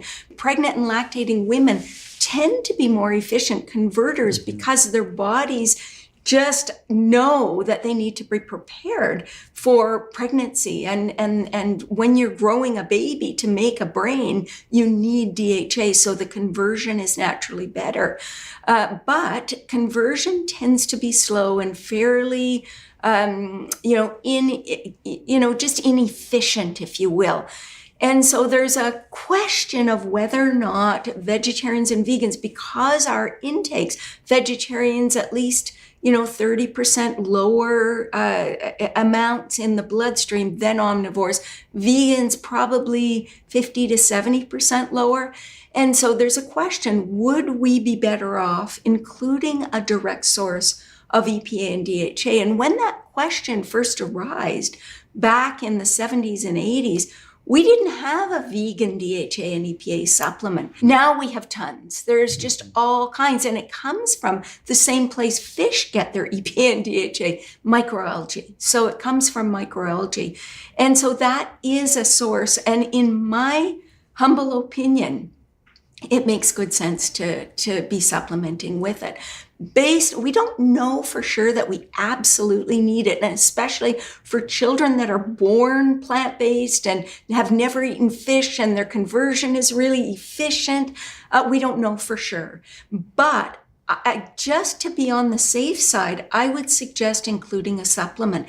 Even for a child, maybe 100 milligrams a day or something like that. For a teenager, maybe 150 or 200. For an adult, I would be going for 200 to 300. And as we age, our need may increase. We may want to do 500 milligrams a day. So to me, that it's a very reasonable option. Some people are saying, danger for prostate cancer. I've never seen a study showing intakes at that level would increase risk of prostate cancer. The links, the association, I think, is more with oxidized, cooked, foods that are rich in these compounds and even in ALA that may increase risk. But I don't see it being an issue at that level. Thank you. EPA and DHA are kind of using somewhat synonymously, and the body can convert in both directions. It can make EPA into DHA and vice versa, depending on what it needs, right? Yes. But do you think there's benefit? DHA is kind of the end of the line, so to speak. Maybe the hardest to get. So that's most of the supplements are actually DHA, the algae-based supplements that I've seen on the market. But do you think having some EPA is also beneficial? I think it is, especially for people that have depression and they may want to take straight EPA. Now, a lot of supplements are a combination of the two. Mm-hmm. There are just tons of vegan supplements or plant-based supplements that have both EPA and DHA. And I think it makes sense. EPA is actually used more for the production of eicosanoids and resolvins. Resolvins and protectants are also made from DHA, but the eicosanoids are made directly from EPA. So that's very important. And if you have difficulty converting, then it just makes sense to have both, because retroconversion often can be inefficient as well. And the other point to make is it's very interesting. There are a few foods that contain stearidonic acid. And the first fatty acid, essential fatty acid on the sort of the chain of elongation and desaturation is stearidonic acid. So it's alpha-linolenic acid, then stearidonic. But stearidonic we can get directly from some foods like hemp seeds. And when you consume stearidonic acid directly, the conversion tends to be more efficient than it is from alpha-linolenic acid. So hemp seeds, I think, are an incredible food for plant-based eaters because they contain a beautiful combination of essential fatty acids. They contain some stearidonic acid. They are very high in protein and trace minerals as well. And the quality of protein is excellent. You get from a quarter cup of hemp seeds about 13 grams of wonderful quality protein. So they are very good foods to include. Wonderful. And quite delicious too, actually. Oh, yes. And a really good addition to smoothies. So a lot of people add flax seeds and chia seeds to smoothies. But if you don't drink it right away, they get gluey and they're not that palatable to me when they're so gluey. Hemp seeds don't do that. Hemp seeds provide more protein, less gluiness. So they're a really good addition. A lot of people are taking EPA and DHA supplements these days, and there is compelling evidence that this can be helpful. But there is a problem that you need to watch out for. Last year, researchers at George Washington University published a study in the Journal of Dietary Supplements. They analyzed 72 different omega-3 supplements, and they found that 32% of the flavored supplements and 13% of the unflavored ones were in fact rancid. The rancidity rates were probably higher with the flavored ones because flavoring can mask the rancidity. Now, this is a problem because rancid omega-3s can actually be worse than useless and even cause a host of new health problems. So, if you're going to take DHA or EPA supplements, and there is good reason to do so, it's best to aim for unflavored forms and to be on the lookout for any kind of off taste, which might be an indication of rancidity. Also, keep them in the fridge. And don't stock up on large quantities. You might want to aim to get them on a subscription, auto-shipped to your door, or from a store that keeps them refrigerated. Earlier, we heard about the results of the major long-term studies of people with generally healthy diets and lifestyles, some of whom were vegan, some of whom were vegetarian, and some of whom were omnivores. In all of these studies, vegans tended to live longer and to have lower rates of cardiovascular disease, of cancer, of cataracts, kidney disease, and type 2 diabetes. The vegetarians lived longer than the omnivores, and the vegans lived longer than the vegetarians. But there was one condition for which vegans didn't fare as well. and that was fractures. Yeah, this is true. In the Epic Oxford study, vegans were more than twice as likely as omnivores to have hip fractures. And vegetarians were a bit more likely as well. In the Adventist Health Study 2, researchers found similar results, but with a twist. Yes. The researchers in the Adventist Health Study 2 came to another fascinating observation. It turns out that the increased risk was only among women. Men had no apparent difference in risk of hip fractures, regardless of whether they were omnivorous or vegetarian or vegan. And this is also fascinating. When the female vegans took calcium and vitamin D supplements, there was no increased risk of fractures. In these studies, the vegans were less likely to be on hormone replacement therapies, and these therapies might play a part in reducing risk. But for women who are vegan, it seems wise to take a vitamin D supplement and maybe also a calcium supplement. But the calcium supplementation can be a double-edged sword. It's true that it may be linked to decreased risk of osteoporosis. But if you get too much, it may also be linked to an increased risk of cardiovascular disease. So for most people, it's best to get your calcium from food, which may include calcium-fortified foods, such as non-dairy milks. This allows for more gradual calcium absorption and fewer spikes in blood calcium levels, which seem to be associated with increased cardiovascular disease. Now, if someone is unable to get enough calcium from food, then calcium supplementation might be helpful, but likely only the amount that is needed to meet the recommended daily allowance. For example, if a person gets 800 milligrams in their diet, and the recommended daily allowance for them is 1,200 milligrams per day, then they might take 200 milligram supplements twice a day with meals. Now let's look at what are some of the other key factors that support bone health. Number one, exercise. Because when you do weight-bearing exercise, you're telling your bones to stay strong. So that's hugely important. Very, very important. Number two, get enough calcium. If you consume a non-dairy beverage, pick one that's fortified with calcium. And if you have, say, 2 servings a day of a fortified beverage or fortified non-dairy yogurt or whatever, you're getting 600 milligrams right there. Try to meet the RDA. If you're aiming for 1,000 or 1,200, just factor that in as you're making your selections. Leafy greens are a wonderful source of calcium, but some leafy greens are so high in oxalates that you can't absorb, like spinach, beet greens, Swiss chard. You're getting about 5% of the calcium from those greens. So they can't be relied on as good sources. Whereas other greens like kale and broccoli and many of the Chinese greens, you're absorbing 40 to almost 70% of the calcium. And that's higher than cow's milk. You absorb about 32% from cow's milk. So those are wonderful sources. Tofu is an excellent source. So there are lots of good sources. Almonds and sesame seeds. I mean, we absorb a little less, probably in the range of 17 to 21% from those foods. From some legumes are a really decent source of calcium as well. It is true that dairy is a source of calcium. Now, with that being said, there's many plant-based sources as well. But what the dairy industry can do is consistently fund studies that focus more on, say, bone density in dairy products, because they know that that's always going to be kind of a slam dunk. And that's why it's important to really understand nutrition as a whole, because when you look at bone health, you realize that there are a lot of nutrients that are needed for bone health, like, for example, manganese and vitamin K, neither of which are in dairy. You will find that, though, in plant-based foods. So again, the dairy industry and a lot of the animal agriculture industry, they know exactly what they want people to focus on. And that's why so many people say, well, if I need calcium, I'm going to drink milk. And if you tell somebody that maybe you're vegan, the first thing you will hear is, how are you going to get your calcium? Because the dairy industry also has hundreds of millions of dollars to spend on public campaigns, like the infamous Got Milk campaign, the milk mustache.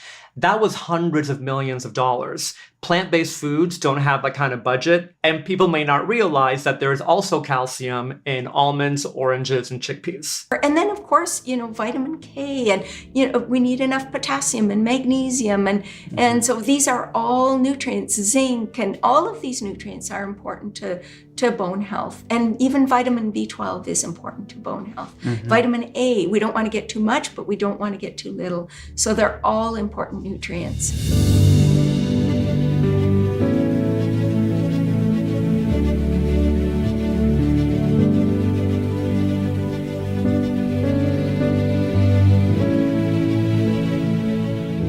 Broken bones are a major health hazard for the elderly, and they're one of the most common reasons that people have to move into assisted care facilities.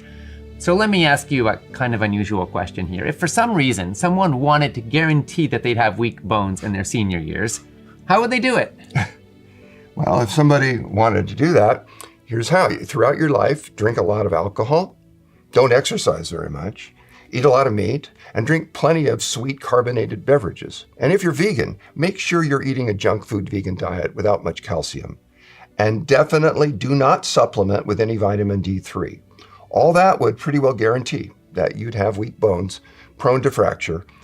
But it's really important to understand that even if that's how you have lived, even if that's how you have eaten, no matter how unhealthy your lifestyle has been in the past, your body still has amazing powers to recover and to thrive when you start feeding it the fuel it needs for optimal health. Yes. Okay, now let's look at this a bit more broadly. Are there other vitamins and minerals that even really healthy eaters might want to supplement? So I encourage everybody to take vitamin B12. And that's especially true for people who are taking metformin for diabetes. It's the most commonly used diabetes drug. Or people who are taking acid blockers. For people who are over 50, they very often run low in B12, no matter what they're eating. But for people on a plant-based diet, everybody should be on B12. And then getting enough vitamin D. I live in Canada. We don't make any vitamin D during the winter months. And probably from October to April or May, we're making very little, if any, vitamin D. We need a supplement. And I would suggest 1,000 to 2,000 IUs a day is probably reasonable for most people. The RDA is 600 up to age 70, and over the age of 70, it's 800 IUs. If you are in the sun, the sunlight on your skin creates vitamin D, and vitamin D helps you absorb calcium from the foods you eat. That's its job. And it might also be a cancer fighter too.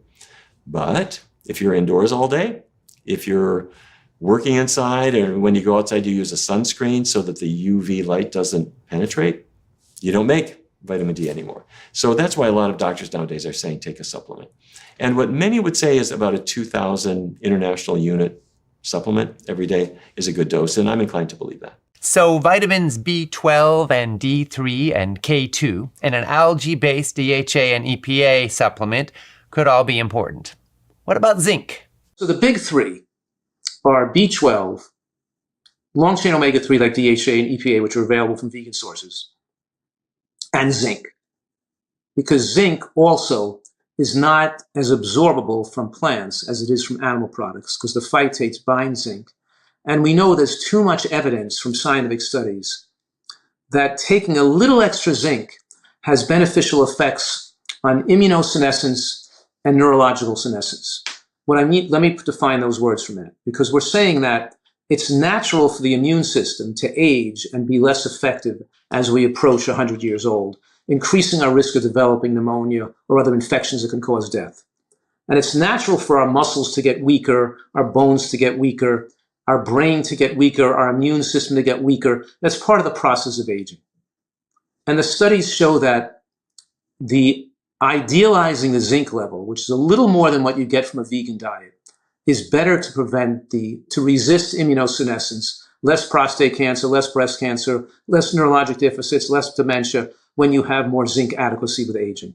Zinc is particularly important in older people because insufficient zinc can cause poor wound healing and dermatitis and reduced immune function and can impair the ability to taste, which can lead to a loss of appetite. When older people who are zinc deficient start eating more zinc-rich foods, they may find their ability to taste returning and their dermatitis healing and many other benefits. So do you suggest that we take zinc supplements? Well, zinc supplements can help in some cases, but they can also interfere with the absorption of other minerals. So zinc-rich foods should always be the first option. Well, red meat is very high in zinc. Yes, it is. But eating meat, and particularly red meat, raises the risk for heart disease and cancer and dementia, so it's probably not the best way to get the zinc you need. A healthier way is to get your zinc from legumes like chickpeas and lentils and split peas and beans. These all contain significant amounts of zinc.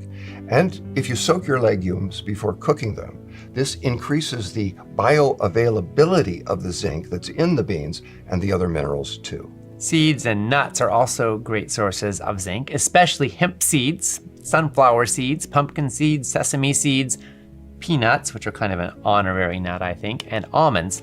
And of all the nuts, cashews actually are the highest in zinc. And there's other accessory nutrients that are helpful for some people and more so that are not, like iodine, vitamin D, K2, taurine, things that are more, that probably some people get enough sunshine, they don't need vitamin D. Some people are eating seaweed and kelp, they don't need the iodine. Some people, so we don't produce enough K2 in their gut. But still, we usually supplement appropriately with some of those nutrients that some people benefit from. To summarize, the top nutrients that you may want to consider supplementing, even if you're eating a super healthy, whole foods plant-based diet, are first and foremost vitamin B12. Some experts suggest taking at least 500 micrograms of vitamin B12 per day. Vitamin D3 is also very important for just about all of us. And also a fresh and unflavored source of algae-derived DHA and EPA. And in many cases, it could be smart to take vitamin K2. There are a few other nutrients, notably iodine, zinc, and selenium, that you might want to be sure you're getting enough of, but not too much. And you might want to take supplementary magnesium. Elderly people and athletes may want to consider a creatine supplement as well. And elderly people who are concerned about osteoporosis and don't consume dairy products may want to drink fortified non-dairy milks or take a small amount of supplemental calcium. So those are some of the top things you may want to include in your diet and supplement regimen. And we know that it's good to avoid added sugars, soybean oil and other high omega-6 oils, fried foods, processed foods, and also animal products. But what about the substances that are often referred to as anti-nutrients? So-called anti-nutrients are compounds like oxalates and phytates, as well as lectins and goitrogens, that can interfere with our body's ability to absorb certain nutrients. These substances, in certain concentrations, can bind with vitamins and with minerals, potentially leading to deficiencies. So naturally, there are a lot of questions about these anti-nutrients. We get lots of questions about things like oxalates and phytates. Oxalates are found in some foods, some really good foods like greens, like mustard greens, beet greens, and even spinach. And there is some evidence that if people eat too many oxalates and they have a predisposition to forming stones, they may actually form some kidney stones. Star fruit is very high in oxalates, and there's some studies that show that people eating just a couple of star fruits can form oxalate stones in their body. So it's very real. But if we're eating just average amounts, less than a cup a day of spinach, but lots of other healthier greens and spinach, collards and kale, we're not going to get too much oxalate that's going to cause an issue. My concern is that people hear that one message like plants contain oxalates, anti-nutrient, don't eat greens. And they miss out on some of the most important foods in their diet.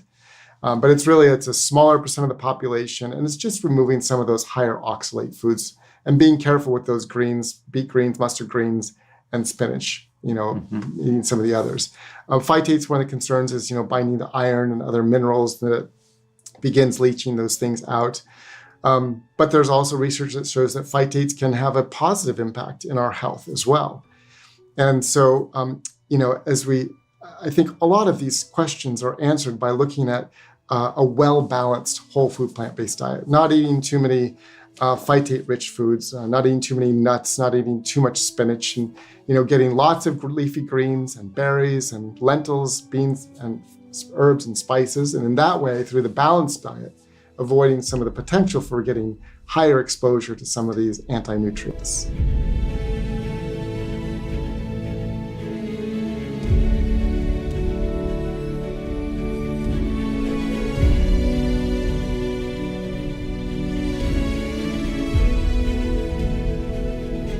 For most people, anti-nutrients are not a concern as long as you're consuming them as part of a balanced diet that contains a variety of unprocessed whole plant foods.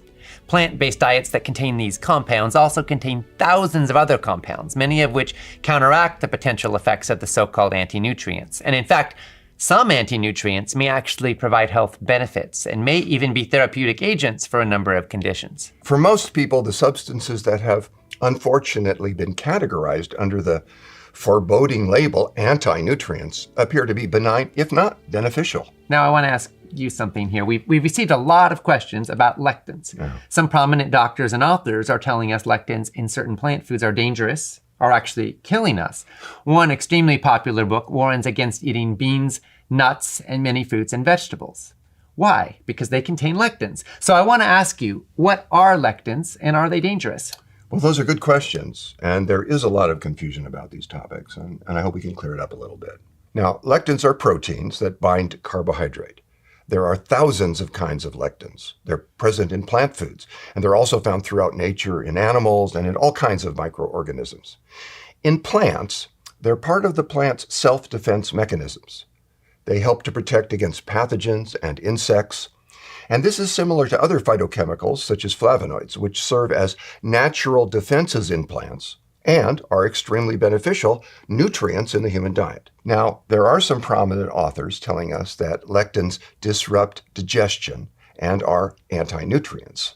Well, is there anything to this? It's true that plant lectins bind to carbohydrates during digestion, which slows down their digestion. But in many cases, this is a good thing because it lowers the glycemic index of carbohydrates, and it contributes to the weight loss and the anti-diabetes effects of beans and many other plant foods. The anti-lectin crowd is telling people to be afraid of eating foods like beans and many fruits and vegetables. But the plant foods they say to avoid are in fact among the healthiest foods we can eat. Studies tell us that the more of them we eat, the lower our risk for heart disease, for cancer, for diabetes, and for Alzheimer's. Beans, for example, are rich in many anti-cancer phytochemicals, which is why they consistently show very powerful associations with lower rates of breast cancer. There's a type of lectin found in mushrooms that has been found to inhibit the growth of cancer cells, and this is one of the reasons that mushrooms are another food offering powerful protection against cancer. The type of lectins found in soybeans, bananas, buckwheat, mushrooms, and other plant foods all have such strong anti-cancer effects that some of these lectins are now being investigated as potential cancer therapies. Well, do you think that lectins pose any dangers? Well, there are thousands of types of lectins, and a small number of them do pose risks. There's an extremely rare type of lectin that is found in the seeds of the castor bean plant called ricin, which is seriously poisonous. There are particular lectins in beans, lentils, and other legumes that can be harmful, but only if these foods are eaten raw. If you cook your beans well, if you make sure they're soft when you eat them, there is literally nothing to worry about. I've seen a lot of nutritional nonsense in my time, but I have to say that telling people to avoid plant foods like beans and berries and tomatoes because they contain lectins strikes me as terrible advice. Well, you just mentioned tomatoes, and there is at least one best-selling author who's telling us that lectins in tomatoes are not only dangerous, but actually poisonous. Yes, well, some people have digestive difficulties from eating raw tomatoes. The majority of people don't. And if you're someone who doesn't do well with raw tomatoes, don't eat them raw. You can eat them cooked, as tomato sauce, for example. As with beans, cooking destroys the lectins in tomatoes. Now, tomatoes are the single food that's the very highest in a particular nutrient that's very important, called lycopene. Lycopene has shown extraordinary anti-cancer effects. Lycopene is found primarily in tomatoes, but it's also present in much lower concentrations in watermelon, grapefruit, papaya, asparagus, red cabbage, and carrots. You just said that lycopene has anti-cancer properties. Can you tell us more? Yes. Lycopene has a stunning ability to slow or even halt cancer progression, and it also helps to prevent tumors from metastasizing. In one large case-controlled study, researchers found that those people with lycopene levels in the highest quarter had a 64% lower risk of colon cancer compared to those in the lowest quarter. Lycopene has also been found to be strongly protective against ovarian cancer and skin cancer. We're learning more all the time about lycopene's powerful anti-cancer properties, but we know certainly now enough to say that avoiding tomatoes out of fear of the lectins they contain is foolish. There's one other anti-nutrient we hear a lot about. There's a lot of chatter saying that vegetables in the cabbage family, like kale and collards and broccoli, mustard greens and cauliflower and Brussels sprouts, have a damaging effect on the thyroid because they contain goitrogens. So let me ask you, what are goitrogens?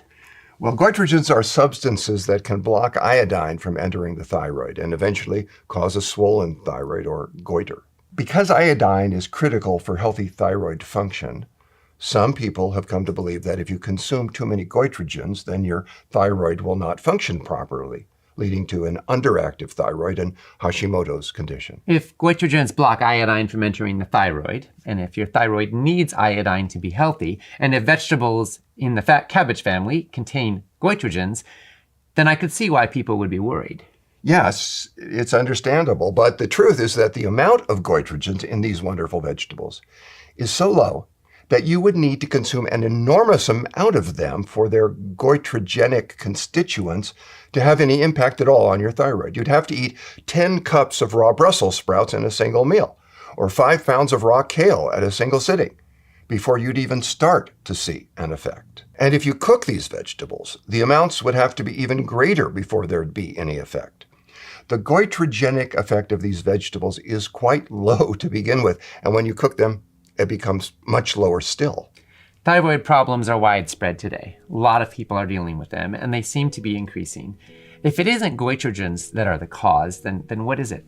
Well, there could be a lot of causes because our world is so polluted today. Environmental toxins like mercury block thyroid hormone from entering cells, and when people are eating a diet that is low in nutrients, this inhibits the conversion of the inactive thyroid hormone, which is T4, into its active form, which is T3.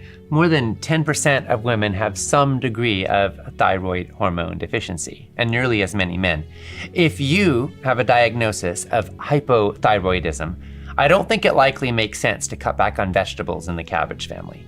If you're gonna single out foods that specifically do impair thyroid function, the foods that are most likely to do so turn out to be sugar, dairy products, and processed soy. And if you're sensitive to gluten, then gluten would also be on that list. Depending on the nature of your condition, you should also pay attention to your iodine levels. And of course, consult with a qualified healthcare professional about your specific condition and needs. Each one of us is unique. And there are some profound and almost universal principles that seem to show up time and again. And one of these is that human bodies almost always function better and live longer when they're fueled by food, not by food-like products. Every whole plant has thousands of phytonutrients that interact in millions of ways, and the apple reacts with the nutrients in the carrot, which reacts with the nutrients in the kale, and your body then reacts in the ways having to do with absorption and liver metabolism. We are so complex, and I think it's such oversimplification to the extreme. So, it's this nutrient, is going to tune up your entire multi-million biochemical reaction body here. Come on.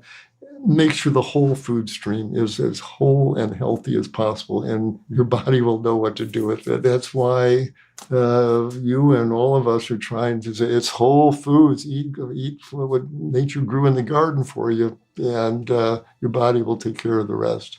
When you give your body the right fuel, wonderful things can happen. Aches and pains often go away. Your mind may become clearer. Your risk of disease plummets, and your capacity to find joy in your life can skyrocket. There's an old saying that pain pushes and vision pulls. Some of us are motivated to make changes by fear of suffering or disease. Others of us are drawn forth by a vision for what we truly want for our lives. Dr. Martin Wasserman, the former health commissioner for the state of Maryland, was motivated by a vision of a remarkable athletic achievement at the age of 81. Hi, I'm Marty Wasserman. I'm 81 years old. I live in Ellicott City, Maryland, and I'm a pediatrician, and I spent my career in public health. I've been swimming since I was 5 years old. And when I was the health secretary for the state of Maryland, there was a swim across the Chesapeake Bay between the spans of this beautiful bridge. It's 4.4 miles. And I said, I've heard about this. I'd love to do it. In that context, I'd be able to tell the people in the state to have a goal, to do this, and they would hold me accountable. and I'd get them eating the right things, doing exercise. And I thought that would be a good goal for that year. And having done it that first year, which was 1995, I said I did it the next year, and each year I was secretary. And then I've continued to do it, so that this past year was my 25th year across the bay. It was over 100 miles in the water, and so it was pretty exciting. But the particular journey was a year ago when I was 80. I was the oldest person who finished. And I looked at myself, and everything was fine except I was about 20 or 30 pounds overweight. And I said, you know, if you want to be old enough to and survive and enjoy your grandchildren, and maybe you ought to lose that weight and make it a goal next year for your 25th swim to get into the wetsuit that you wore 25 years ago. And I made a pledge that I would go plant-based, and I would lose the weight, and I would get in the wetsuit and swim across the bay. And so we called it Project Wetsuit. And so when the day of the swim came, I had lost 30 pounds. I just felt more energetic. And my mind, I think, it was just a very exciting year. There was a lot of pride as I would hop on the scale, and disbelief. This is my college weight. And I said, you'll never get down to that weight again. And all of a sudden, the clothes that I was, mourning to get into, I could fit into, and the other clothes were I can button this button now on my suit. So it was quite an exciting year. The bay swim's the highlight of the year for me. This is 25. It's a real milestone. Thank you. The first one was in 1995, and maybe 10 or 15 years ago, I no longer could fit into the wetsuit. You work 365 days to get to that 3 hours of time. Congratulations. I hope I can do this. Our oldest 4.4 swimmer, Martin Wasserman. My doctor was surprised. I came in, I surprised him. All of a sudden, one day I got on the scale. He said, "You're 10 pounds lighter." I said, "Yeah, I'm on this diet." He said, "You're vegan?" And I was 20 pounds lighter. And I said, let's check my cholesterol and everything else. And when we had our annual checkup and did the metabolic studies, he said, "Okay, we're having your statins." And I said, "Why only half?" He said, "Well, let's just see if you sustain it." The rewards and some hypertension medicine came off. So I'd like to see it all go to zero. And I think it could.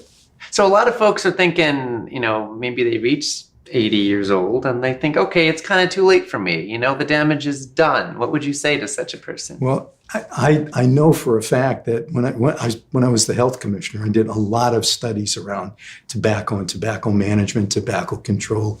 We get pretty much put in a lot of laws in the state of Maryland. And if you stop, doing whatever the damage was, that you can clear some of that. You can improve your lungs in tobacco. And so I don't think it's never too late. It's never too late to do the right thing, to get started in a plant-based diet, to get started in more exercise. So long as things don't get worse, I think that's a good thing. So things only got better this year. No parameter, there was no sliding in any parameter. I love my grandchildren. We play, and so it's really been a great journey. If you're thinking about making a change, but you're not sure if it's worth it, imagine yourself feeling at home in your body. What would it look like to trust that your body's going to show up for you in the ways that it wants? Our bodies aren't meant to be a thing that we're fighting against. Our bodies are our tools for living our lives, and it's possible for it to be strong and functioning and showing up in the way that you want it to. We've seen that a whole food, plant-based diet can add to the quality and to the quantity of your life. It can heal families, break up intergenerational patterns of illness, and increase the vitality of entire populations, as we've seen in the blue zones. We're hoping that some of what you've learned so far in this summit is inspiring you to take action, to implement positive changes to your diet so you can experience positive changes in your health and in the quality of your life. And I think it's wonderful that it doesn't stop there. Every bite you take impacts people, communities, and ecosystems around the globe. When you stop giving your money to companies whose practices you don't agree with, when you start supporting foods and farmers and agricultural systems that align with your values, maybe you want to contribute to a healthier, more ethical, more sustainable world. Well, it can feel really good to know that you're part of the solution. You sure can. And in the next episode, we're going to take a look at how our food choices affect the future of life on Earth. Some of what we'll learn together is pretty mind-blowing. If you're someone who's concerned about the course of things on this planet and wants to contribute to making things better, I think you're going to love learning how powerful your food choices can be to make a difference. There is hope, a lot of it, and every bite we take matters. Yes. We'll see you there. Let's do this.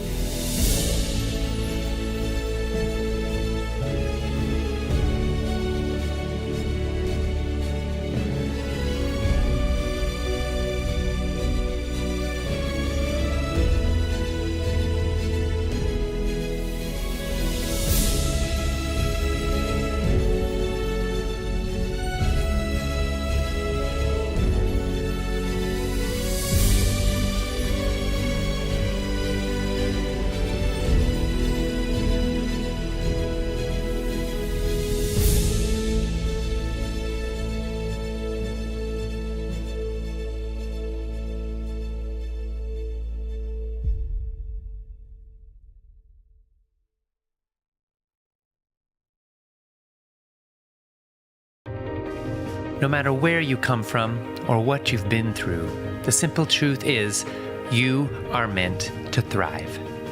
You deserve boundless energy, a clear mind, and a lean and healthy body. You deserve to feel confident and clear about what you eat and why. The Food Revolution Summit is packed with insights, and trying to catch and absorb all of them can be hard. That's why we created the Empowerment Package. With your Empowerment Package, you can own the entire summit, plus all the transcripts and loads of bonus materials for life. Absorb this life-changing material at a pace that's comfortable and easy for you. Join this movement. Support this mission. Buy your Empowerment Package today.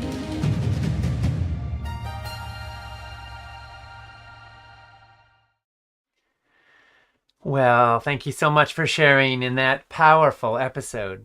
To express your opinions on what you've been hearing and to find out what other people are saying, please continue posting and engaging in the comments section on our broadcast page.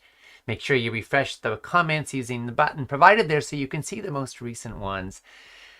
Karen said, "Thank you for all this important information and for giving people hope for their future health, in spite of how they may have lived in the past. I have not missed a summit since they started and plan to keep on learning." Thank you, Karen. You know, we are always learning more. Every year there are thousands of new studies published, and we are gaining new insights into health, into how our food choices affect our bodies and our cells and our brains and our guts. And we're learning more about how our food choices affect all life on Earth. So glad you're in this learning journey with us. We're all learning more all the time. A said, "My grandson has allergies to gluten, dairy, and eggs. Are these other food allergies becoming more common? And if so, why?" Well, we do see a rise in food allergies. The number of kids getting hospitalized for food allergies and allergic reactions has been going up steadily over the last couple of generations. Now, is this because our microbiomes are so distressed by the foods we're eating? Is this because the food system itself is becoming more toxic? Is it because our bodies are overwhelmed with toxins from all different directions? We don't exactly know. There are so many compounding factors that could go into this. But it does seem clear that when you eat a low-inflammatory diet, you create the conditions for your body to be more resilient and less likely to be susceptible to massive, dramatic allergic reactions. Does that mean that you should just change your diet and instantly add back all the foods you might be allergic to? No. But there are quite a few stories of people who have reversed allergies to some extent or completely when they brought down inflammation in their body. So it's always a good idea. And if you need to be not eating gluten and dairy and eggs, there is life. There is a wonderful life. There's a wonderful food life before you, and that should be true for your grandson as well. Heather said, when I found FRN a few years ago, I decided I had nothing to lose by trying to omit animal products to reduce inflammation. It worked. My mother had arthritis and did not want to change to see if it would help her. I want to live pain-free and not impact animals. Heather, thanks so much for sharing that story, and I'm so glad that you've brought down your inflammation. Sorry to hear that your mother hasn't made changes, and I wish you the best in that relationship. You know, for some of us, pain pushes. For others of us, vision pulls. Sometimes we're motivated by just having had enough of suffering and we're willing to try something different. Other people find that they're inspired to move because they want to feel better, more vital, more alive. By the way, folks, a lot of folks are motivated initially to make changes because they want to get out of pain. They make those changes, they get out of pain, and then if they don't have a new motivation, like their vision for what they want for their lives, they slide back because they don't have the pain to motivate them anymore. They may have their memory of it, but over time, that starts to fade.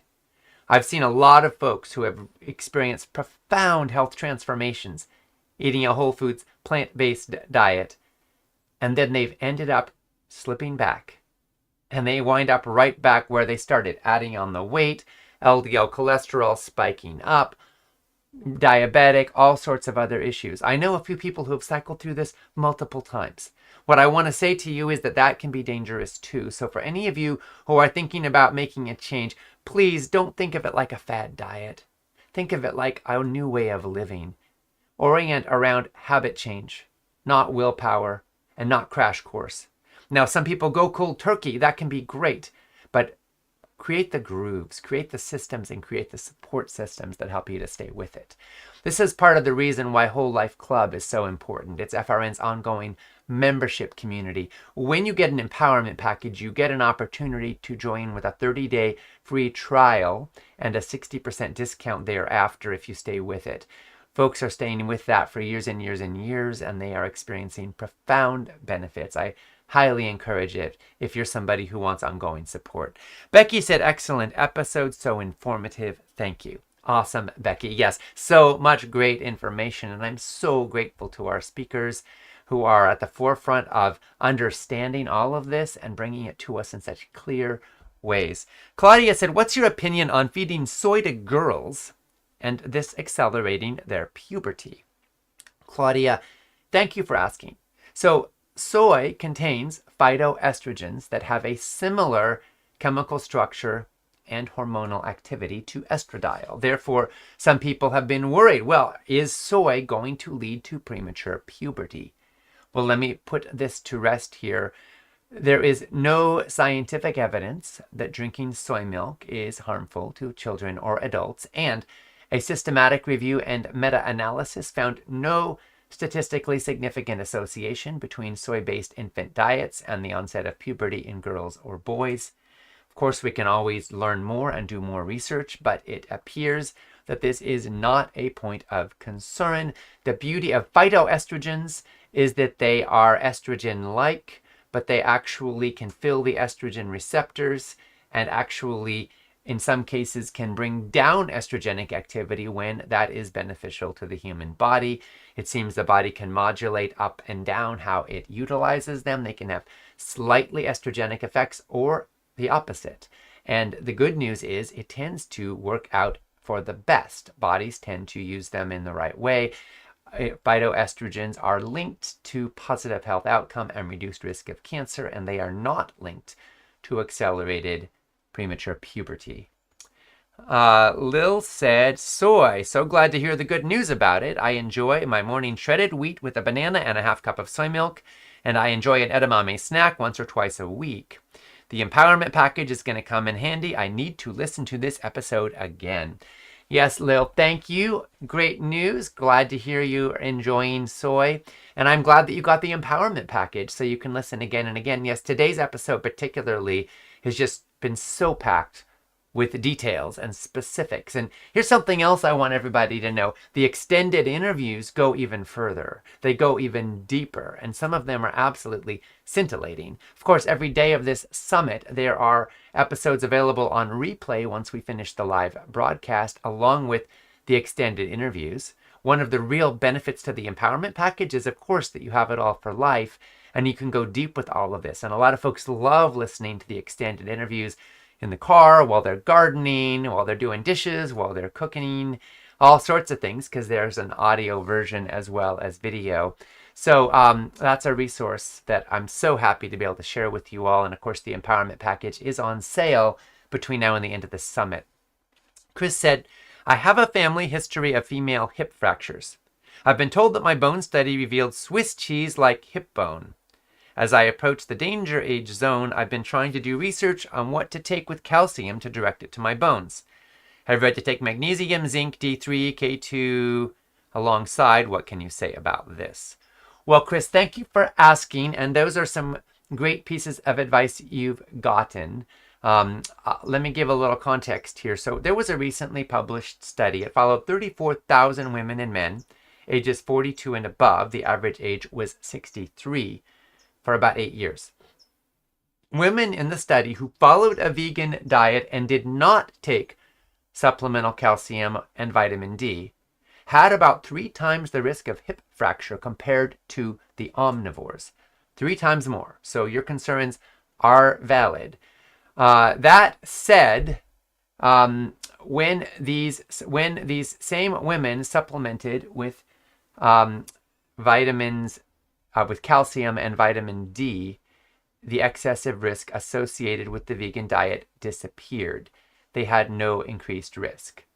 So it would seem that middle-aged women, and especially middle-aged vegans, should supplement with vitamin D and modest amounts of calcium. I say modest amounts because you can also overdo it. You want to spread your calcium out and take small amounts to complement your diet, not get all of your recommended daily allowance from supplements, but just a smaller amount that complements, because you're getting some from food for sure. Now, it could be that if those women were eating calcium-rich plant-based foods a lot and getting lots of sunshine, they wouldn't need either of these things. We don't know. But we do know that based on the research, for average vegan women, supplementing with calcium and vitamin D was extremely helpful. Based on further research, we know that adding in vitamin K2 could also be beneficial because that can help to ensure that the calcium isn't just absorbed, but also making its way into your bones, not your arteries. So in broad terms, supplemental calcium makes sure you've got the calcium in your body. Vitamin D helps make sure that you are absorbing it, and vitamin K2 helps make sure it is getting into the bones and your teeth. If you want to go a step further, creatine appears to also be very helpful for bones and for muscle strength. So again, to summarize, we're talking about supplementing with modest amounts of calcium as well as vitamins D3 and K2, and potentially also with creatine. You had also mentioned magnesium and zinc. These could have benefits as well. They weren't included in the research I was just citing, however. Shauna said, I've joined you for all 7 days so far and have loved every second. Would you speak to how we can lower the toxins in other things in our lives besides food? I'm interested in cleaners, body products, and clothing. Shauna, thank you so much for asking. Lowering toxins in our lives does indeed go beyond food. It extends to everyday products like cleaners and body care and clothes, as you mentioned. So to reduce your harmful exposure to toxins in cleaners, you may want to opt for natural non-toxic alternatives like vinegar, baking soda, and Castile soap, or look for certified eco-friendly brands that avoid harsh ingredients like phthalates and parabens. When it comes to body products, choosing ones that are made with organic and plant-based ingredients can limit your exposure to potentially harmful chemicals like synthetic fragrances and parabens and sulfates. Clothing can also be a source of toxins, especially when it's made from synthetic materials that are treated with chemicals like formaldehyde or flame retardants. If you can, opt for organic cotton, hemp, or other natural fibers when possible, and wash new clothes before wearing them to reduce the residues from dyes and treatments. And I also want to speak a word here about air filtration. According to the World Health Organization, 3 million people die prematurely every year from diseases caused by household air pollution. So having a good air filter can make a huge difference, ideally ultra HEPA, And this can actually address harmful gases in the air, dusts, molds, and also compounds that may be coming from off-gassing from things like carpets and couches and so forth. And also pet dander. So one air filter that we really like at Food Revolution Network is the Air Doctor. I actually have one right here by my desk. Hopefully we can see it on the screen here. Just so you know I'm on brand. The Air Doctor is pretty awesome and incredibly low priced for the quality. And we have a special price available for Food Revolution Network members who buy through a link. So I'm going to give you the URL here. If you go to foodrevolution.org/Air Doctor, you can get it for that special price. And if you buy there, they'll also make a contribution in support of our work. Again, that is foodrevolution.org/Air Doctor. Christine said, I'd love to see and hear comments about how to navigate this type of eating. I'm a total newbie. If besides the conditions you're going over, I am dealing with the beginnings of, I'm also a breast cancer survivor. I have Graves' disease and now ongoing thyroid issues. So I was told to avoid soy and some things you're encouraging as a substitute. Well, Christine, thank you so much for asking, and we're sending you love and best wishes in your healing journey. It sounds like you're dealing with some real challenges, and we're just wanting to wish you all strength and wellness. Great that you're here. If you do want to avoid soy, which for some instances with thyroid issues could be a rationale for avoiding soy, of course you want to work with a good healthcare provider and that you trust, and then work with them and follow their advice. I want to say that great recipes are key to success. Really, they are the number one key to success in my opinion, because that's where the rubber meets the road, so to speak. If you want to eat healthy food, you want to enjoy it and you want to know how to do it, and recipes make all the difference. So one great resource here is Whole Life Club, FRN's ongoing membership community. We have over 1,400 amazing whole foods plant-based recipes in there, and they're all easily searchable by ingredients to avoid or to include, by meal type. Are you looking for snacks? Are you looking for breakfast or lunch or dinner? And we also provide substitution suggestions for every recipe for major allergens. If you're trying to avoid soy, then hopefully you can still lean into other legumes. There are also hemp-based tempeh and tofu options in some stores. And of course, if you want a great recipe book powered by plants, our exciting new cookbook coming out October 29th is an amazing resource to go ahead and pre-order. And just looking at the pictures should make you salivate and get excited about delicious, healthy, wholesome food. I think the difference between healthy eating being a chore and it being a pleasure is literally, for some people, the difference between life and death. I mean, if it's a chore, if it's a struggle, then honestly, how many of us are going to keep going? Maybe we're so scared that we're willing to eat food that tastes like cardboard for a while. But eventually, your body's going to want food you enjoy, that you have pleasure in. And as soon as the fear factor starts to wear off just a little bit, you'll slide. Unless you can learn to truly cultivate enjoyment of super delicious, wholesome food and learn to love foods that love you back. So good recipes, good recipes, good recipes. Shireen said, can my omega-3 and omega-6 ratio be too high? I consume flax, chia, hemp seeds, and walnuts, as well as supplementing with algae-derived omega-3s. I also avoid oils, except for small amounts of occasional olive oil. Should I worry about enough omega-6s? Shireen, thanks for asking. The short answer is almost certainly not.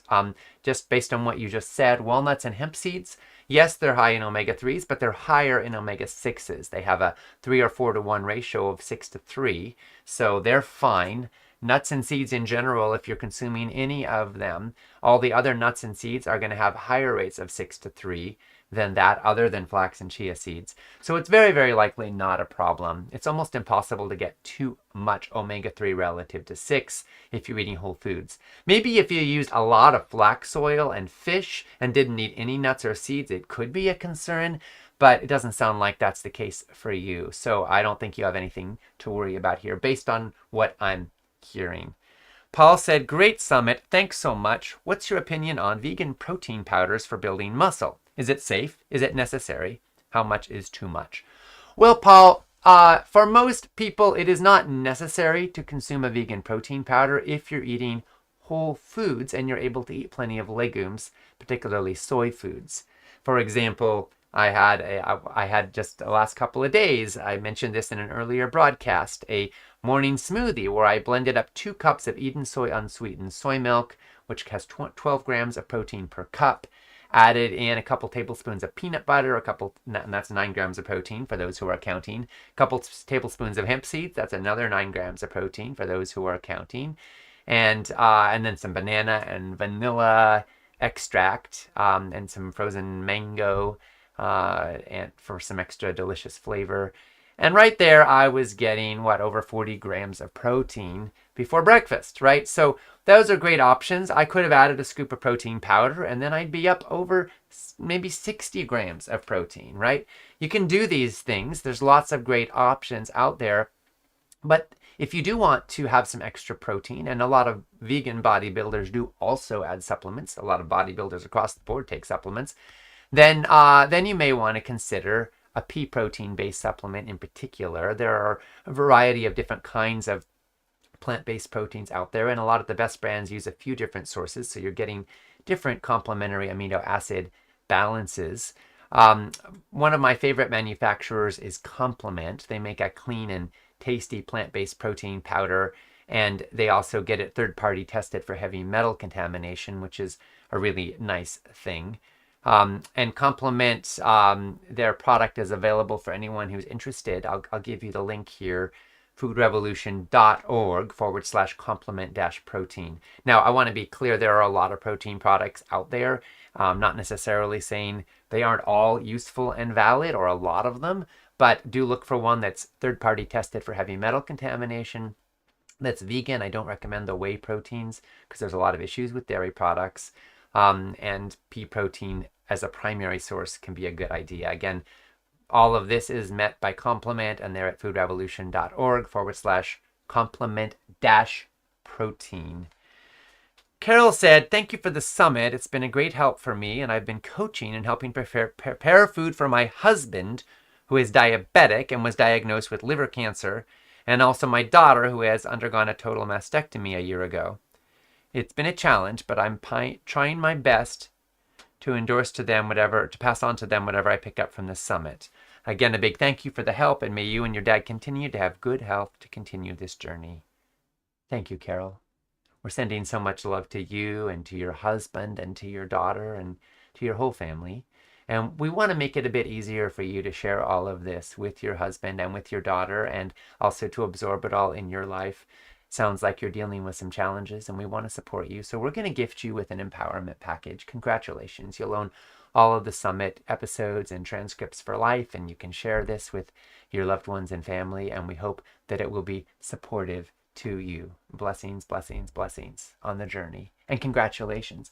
And congratulations also to all of our newest empowerment package owners. We're so grateful that you're stepping up and owning it all for life and choosing to invest in your health and in our mission.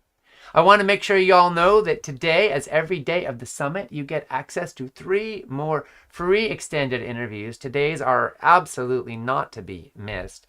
We have an extended interview with dietitian Brenda Davis, million-copy best-selling author, one of the top nutritional experts in the world. Today, our focus is nutritional science, thriving with plant-based nutrition. Also, an interview with Dr. Joel Fuhrman, 6-time best-selling author. This one's on the Nutritarian Blueprint, Dr. Fuhrman's Guide to Lifelong Health and Happiness. And also with author of 20 books, Physicians Committee for Responsible Medicine founder Dr. Neil Barnard. on From Autopsy to Advocacy, Dr. Barnard's Journey to Promoting Plant-Based Living. All 3 of these are available for free. As soon as we finish today's broadcast, they'll be available on the replays page. And of course, for Empowerment Package owners, you'll have them for life.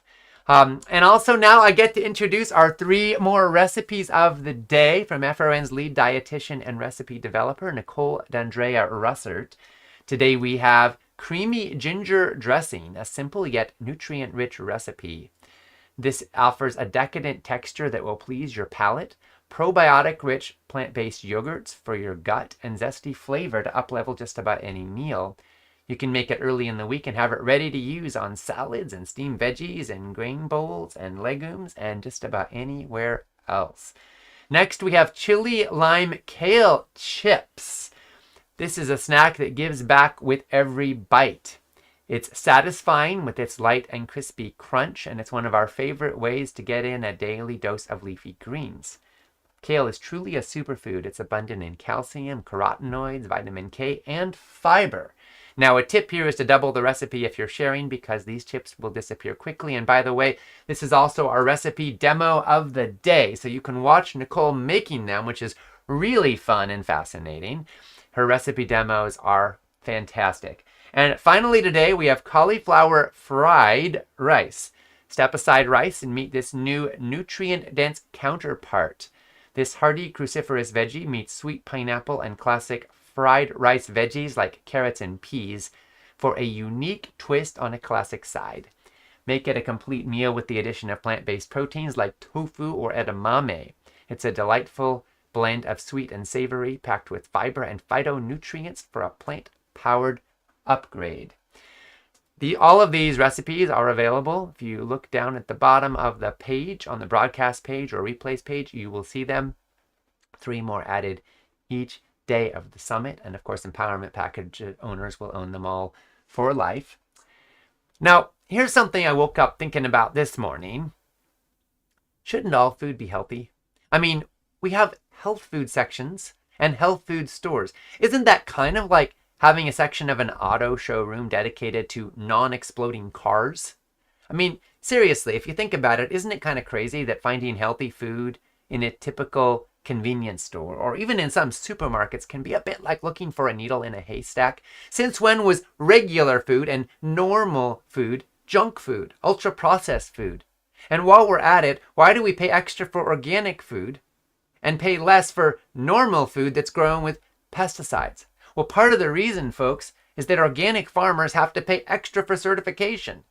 That's right. If you want to spray pesticides on your foods and use herbicides while you're growing food, then you don't have to deal with the regulatory burden.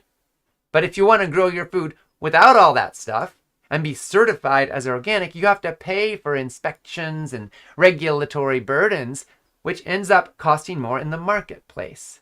I mean, shouldn't healthy food be safer, more accessible, and more affordable? I think so. And the good news is all of this is starting to change. And it changes in no small part in response to the work and the food choices of all of us who are gathered here, because we are helping to build a new food economy, one that is based on life instead of death, one that is based on health instead of short-term profits, one where food becomes a source of nourishment, not just entertainment.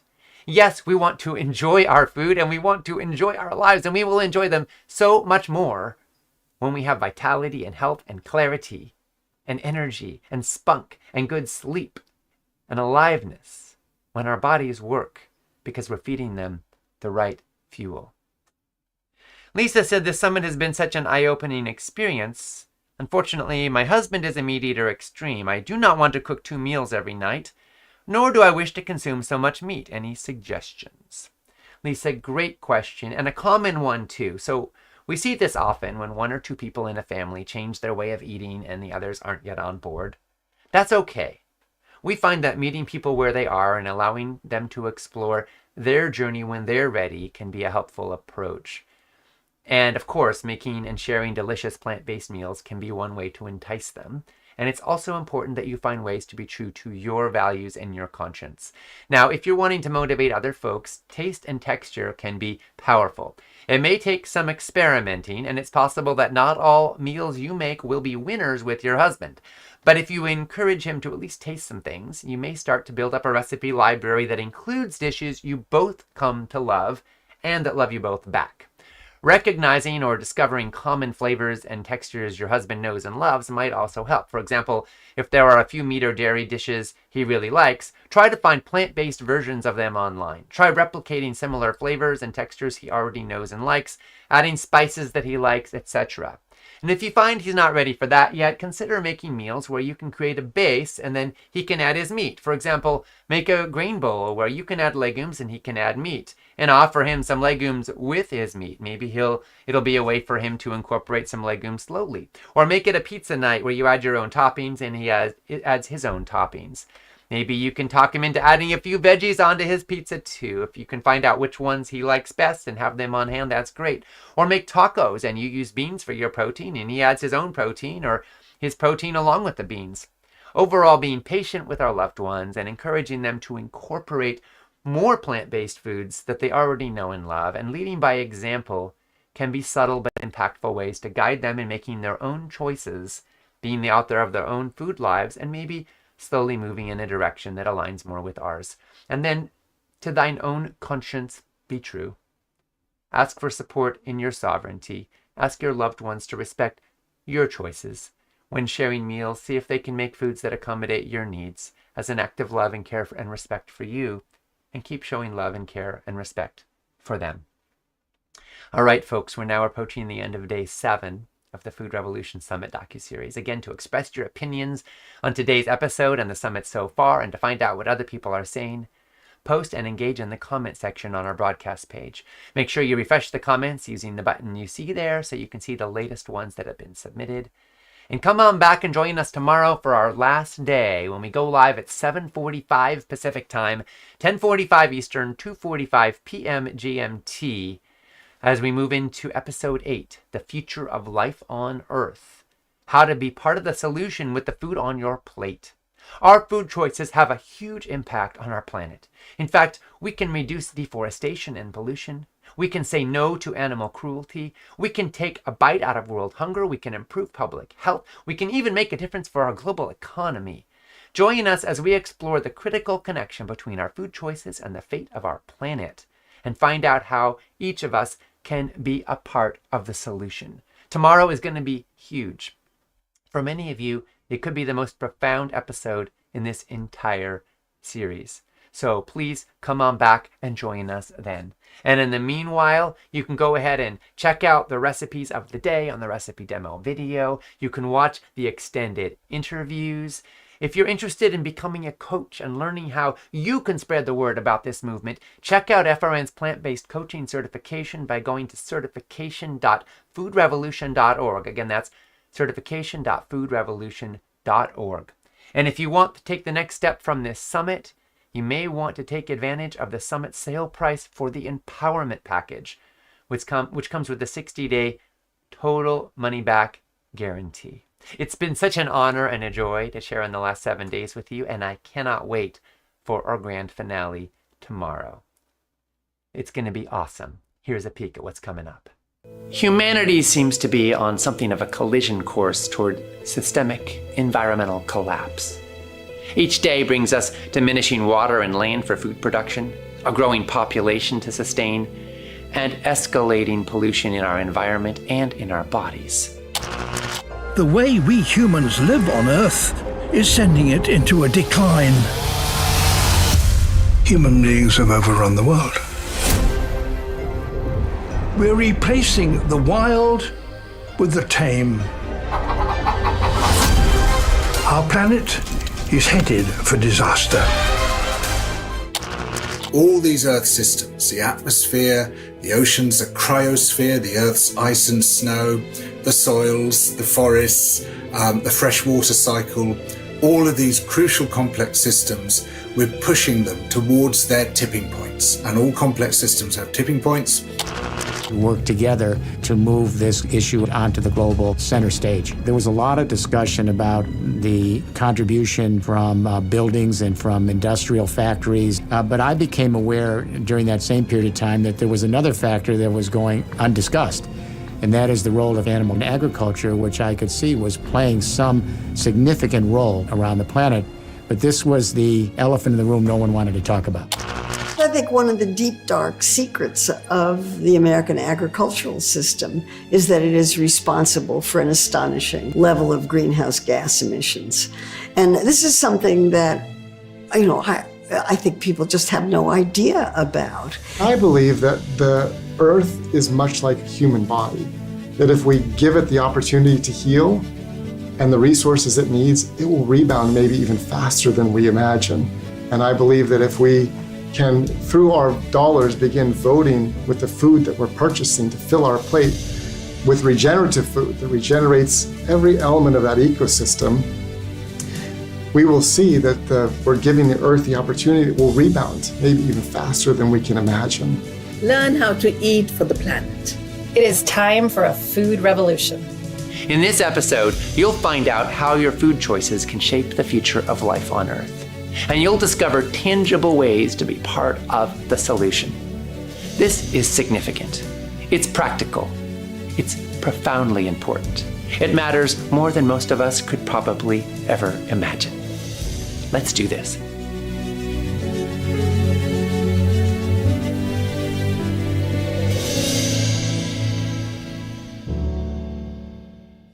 At Food Revolution Network, we're on a mission for healthy, ethical, sustainable food for everyone who eats. We believe that no matter where you come from or what you've been through, the simple truth is you are meant to thrive. The Food Revolution Summit is packed with so many insights that it can be difficult to absorb and apply all of them. That is why we created the Empowerment Package, which includes the entire summit, plus all the transcripts and loads of bonus material that you can refer back to as often as you like for life. We have a mission.